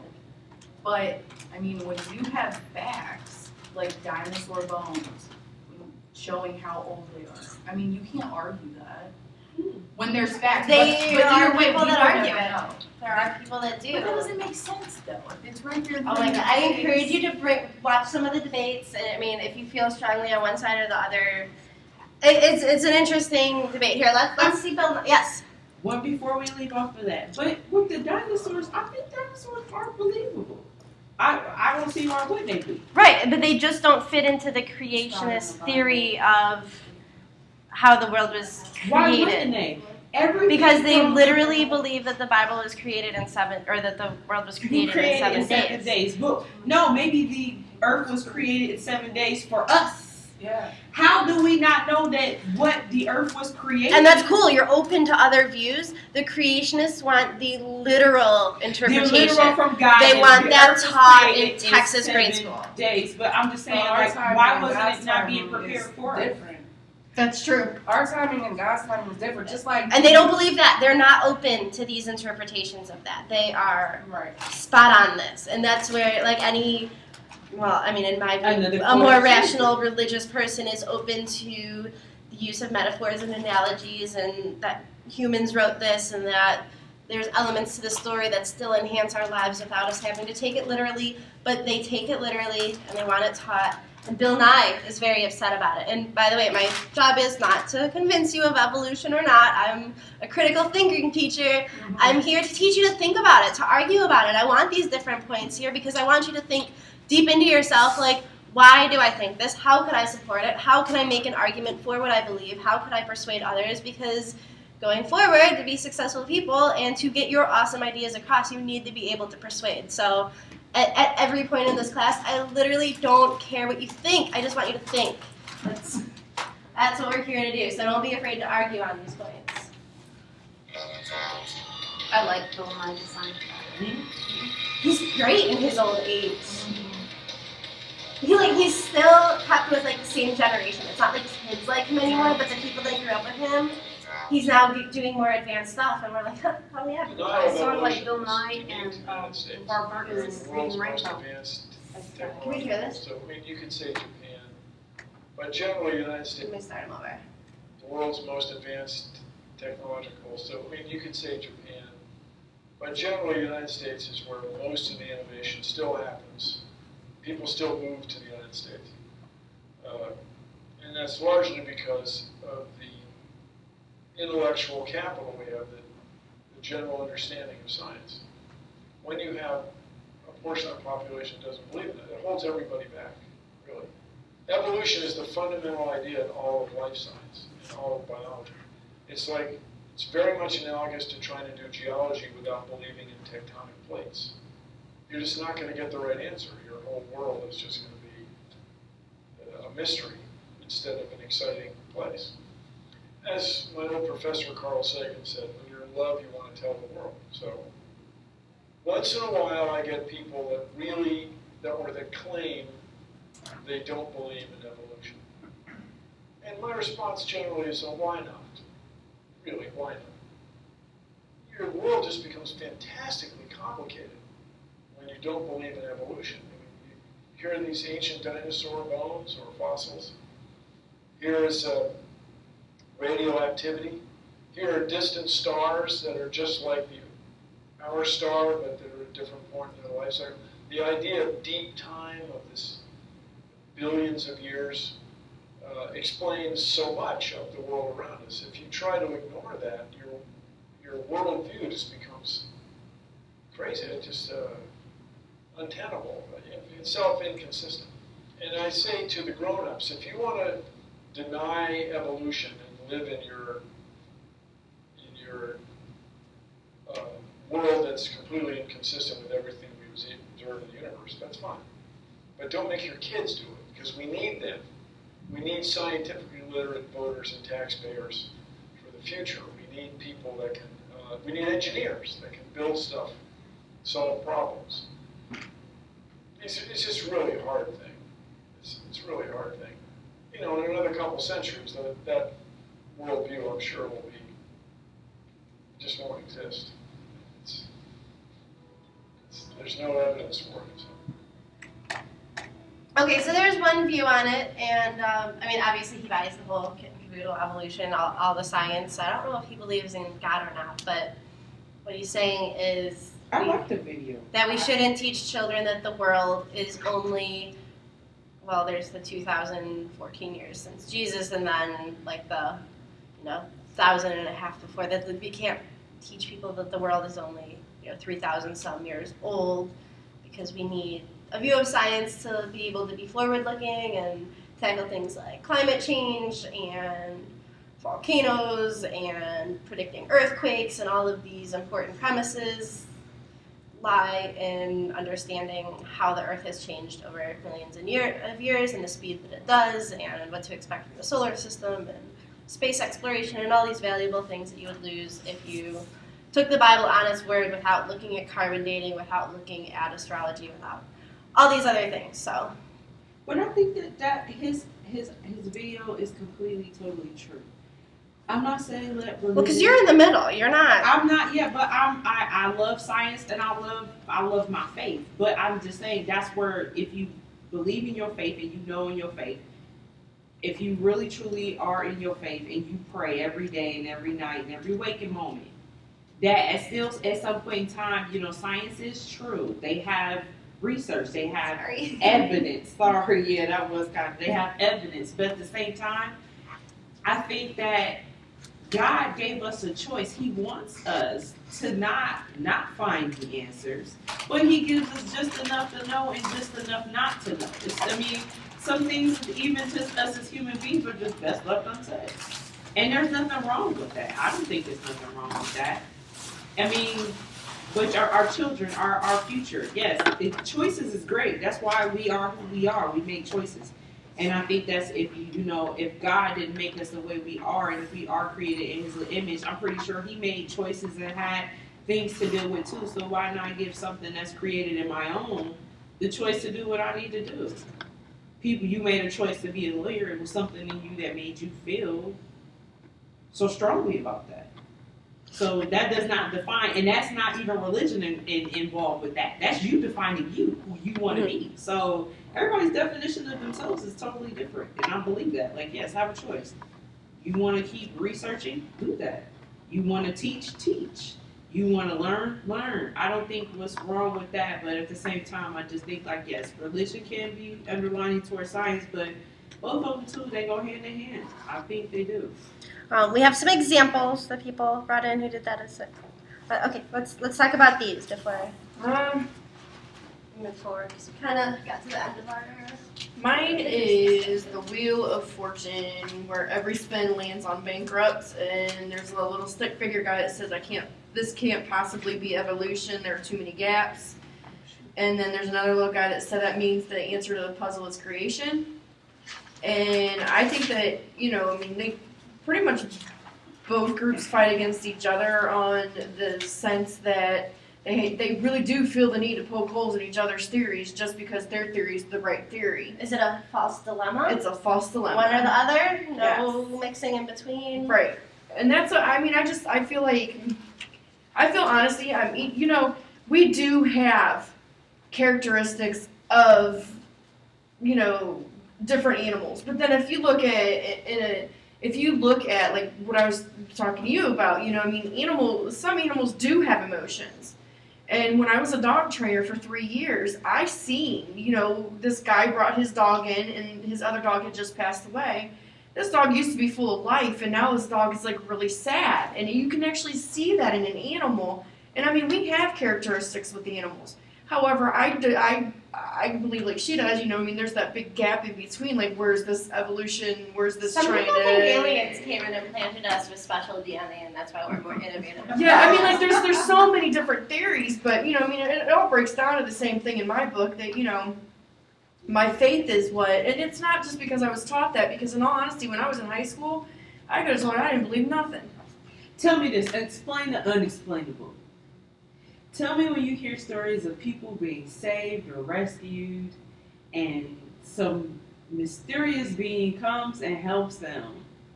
And there's proof that this person could not have survived had this person came along and helped them, and we have no, where's this person at? And they just disappear. Tell me that. Tell me where the reasoning where this is true. Somebody could have died, and this person, this being, this entity, whoever it may be, came to another human being to help them in a time of crisis, and they're never to be seen, thought of. What do you think it is? Is that an angel? Is that an ancestor? Is that another dimension? Is it an alien? Could it be, what do you think an alien? Could it be like, oh, I see this? Could something? In the universe of possibilities, it could be anyone. Could something be observing us? Is it, is it not possible? Could it be our subconscious? Could it be our, or did something in this person that just, adrenaline started pumping and I started imagining this person helping me, but in actuality I'm helping myself? Or, in a life or death situation. Right, like sleep paralysis, yeah. So I just want to know, but it's situations where it's been something. No, what's really interesting is that the thing you said about the adrenaline pumping and you helping yourself. When people electrocute themselves and they fly away from it, that's the reaction of all their muscles tensing at once. It's not an explosion created by the electricity. It's them flexing their muscles and their brain saying, get away from that. And the fact that we only use 10 to 15% of our muscles' capacity, there is an actual block in our brain that's like, no, you're not going to go over 15%, you're going to tear stuff, it's going to hurt. Like, this is how much juice you got, you need the rest of your muscles to survive the rest of the day, the week. You might have to run from an animal out in the woods tomorrow, like, I can't let you do that. And that's where we do have these cases of if your baby's under a car, a mom will lift a car up. You would get, 10 to 15%. You'd get 10 times stronger than you would normally be when your brain decides something is more important than, well, we don't need to run from an animal tomorrow if we die right now, or in a mother's case, that baby is more important than her, so even faster to switch off the brain's response to limit your muscles and stuff. So that crazy stuff can happen, and we talk about perception. Our mind is just a way of us to perceive the world in a way that is most in line with our survival and with our efficiency. It might not be real. I do have one thing I want to point out. Have you, or I don't know if anybody's ever watched the movie, but Lucy? Yeah. Have you seen that? Mm-hmm. I think that's a good movie in reflection of how we do use our mind, because it's us human beings. We don't lock our full potential mentally. At all. So it's still some of our brain that we don't even explore, we don't even use. I find autistic people fascinating, like Rain Man situations where you can't use a fork, but you can do astrophysics. Mm-hmm. But I just say at the same time, even with people who have autism, have mental autism, who to say that we ain't crazy to them? Exactly. Einstein not being able to was he slightly autistic? I don't know. He was dyslexic. Dyslexic. Somebody somewhere said that he has a problem. Something is wrong with him. He's dyslexic. Well, yeah, his teacher told him he would never amount to anything. And that's what I'm saying. So how do you know that? How do you know that we as human beings, and we're not using our full potential of our mind? Who to say that we ain't the crazy ones? Who to say that the autistic people, that we might be crazy, or we're diagnosing them when we really need to be diagnosing ourselves? Mm-hmm. I'm just saying at the same time, I don't think that we should really look so much into things. I like the theory of us researching things, but I don't like the theory of trying to make us conform to certain things neither. I think we don't use our mind completely. And yes, you can be taken over. Yeah. They compare the knowledge that we have versus the knowledge of God to one of our eyelashes. Oh, that is deep. She went way deep on that. Woo! What's your example? I just did it on the assumptions of underlying science. So this one was just predictability. It has a little teapot. Okay. And it says keep calm, but I told you so. So I just picture the Kermit where he's sipping the tea, just sitting back like, like I told you so, predicting whatever. I don't know. Okay, thank you. Anyone else? And is that a different chapters? this is, Is that a different chapter? No, it's 2. Oh, yeah, 2. Okay, great. What's the other? This one is how do you say that? Empiricism. Empiricism, yeah. The belief that our physical senses are the primary source of knowledge. So this is the mind-body problem where he loves her mind but not her body. Okay. So to me, it suggested that he loves her. Like, I don't know, like this was kind of confusing for me. I'm trying to bring that definition again. It's the belief that our physical senses are the primary source of knowledge. So you only believe in what you can think, what you can think, what you can touch, what you can see, what you can observe. So basically, what I got out of this is he's saying that he says, "I love your mind, but not your body." Maybe she's so he's smart he's and in love with her mental, but not her physical. Right. I'm trying. No, thank you for bringing that in. Why do people look at people like that though? Why is the physical appearance more important than just media? Media ensures they ensue things into our heads that wasn't this like last when week? I was reading chapter 10 and 11, like I liked it to advertising and mass media. Mm-hmm. Yeah, that was a really good chapter. When I went over that and was looking through, and then it's just like how they were talking about reporters and how they look at on TV and how people perceive them and how certain things, and it's just kind of like, wow, are we really that wrapped up in ourselves to feel? Because they're so superficial. It's what's pretty much drilled into our that heads. An ugly person does not have anything valuable to say, but who's think, to say or that I'm contribute. ugly? You don't know. I mean, that too. You know my outer appearance. My appearance might not be attractive to you, but to someone else it may be. Remember the one video we watched with the baboon butts in it, where it was, being hardwired to think certain things are sexy would be things that perpetuate our trait where baboon butts are pretty gross to us, but to a baboon it's like, yeah, all right. It's definitely something that's hardwired in, and not just between species, but between countries. Between some countries like the women thicker than others, some countries like more eyeliner, some countries, not even shaving. I mean, you people, women don't shave, but that's just so funny that how I love black and white movies. I love old time movies.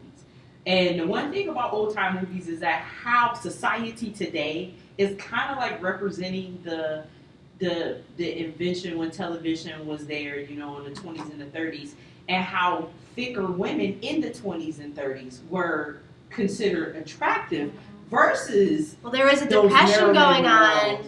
And food was scarce, so if you had food, it was But I'm just saying, so I'm looking at you because you're thick, so I know if you're thick, you're eating, you got money, you look good. And then it went from you're associating the skinnier people with the people that are out on the streets poor. that are dirty that you don't want to go near because you'll get disease. So where did the misconception feed in that though? How did it go from at that time when food was scarce, jobs were scarce, money was scarce, that we found women of thicker stature to be sexy and attractive, to after the depression came and we came out of that, we found that now it's back to being skinny is a thing. How sad is it? I think I'm not gay or anything, but I think that thicker women are way more beautiful than these skinny girls that have absolutely no fat on them. And it's not because I was raised to believe that, because I'm from a very large Italian family, and when I say large, I mean the people in my family are large too. And it's just, it bothers me because it's the way that the media and men now perceive women is ridiculous. I mean, my husband looks at me and he thinks I'm a goddess because I have meat on my bones, and I appreciate him for that because when I was in high school, I did have an eating disorder. I weighed 120 pounds. I don't weigh that now, but I weighed 120 pounds, and you're not supposed to weigh that much when you're my height, or, you know, I didn't eat at all. I mean, the only thing that I think I drank is But pop. I'm just thinking, like, and it's a lot of teenage girls right there in high school, because everybody has an image problem. Everybody goes through that phase of having an image problem, feeling I'm not pretty. Finding yourself and loving yourself is the main key.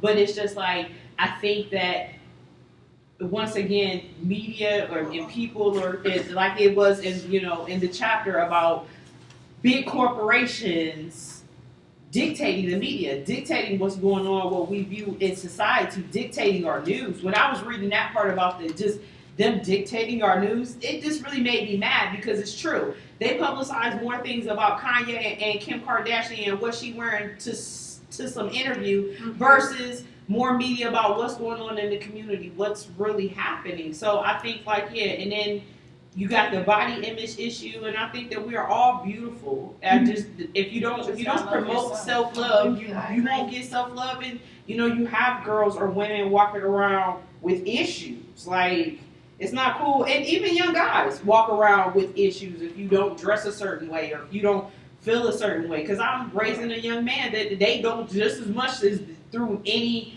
female issues, then boys go through the same thing. I didn't think that, but I'm like, well, hey, it's just as hard to bulk up as it is to slim down. And that's what they want. They want men to look this way, teenagers. women to look this way, and like when your bones are still getting longer, there's no way to put on that muscle. I mean, you're still at the average stage. You're still growing. You're not, as a teenager, you're still growing. You're not fully developed yet. You're not there. Your mind's still growing. You're still going through things. But I think, yes. I think we, as far as media, and I liked the fact when I read in the chapter, like before we had television, like the main forms we did listen to was the radio and print. And I think I was like, once we got away from that, it went all downhill.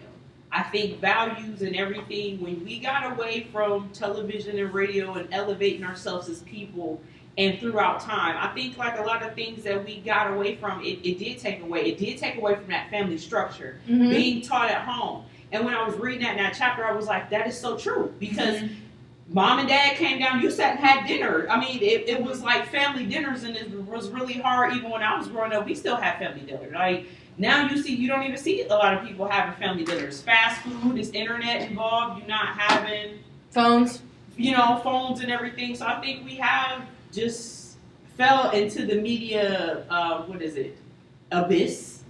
Like, you can't, I was just thinking like it should be a ban on certain days where you can't check it, you use the internet. Go to the library. Go pull out index cards like we used to do. I'm sure my kids would never know the use of going to the index card system and the Dewey Decimal System and finding a book. Like, I just think like, they don't have that anymore. No, they don't. No, it's all on because I was. It's all on the computer. Yeah, you can't even go to the library right now. Do you like the Dewey Decimal System? When I was growing up, they had the big where you open it up and it was like if you wanted to hedgehog. You look on you look at age, and then you go and you count the numbers and you. And then you had the little code, and then you had to go find the book. My On the son's like, shelf.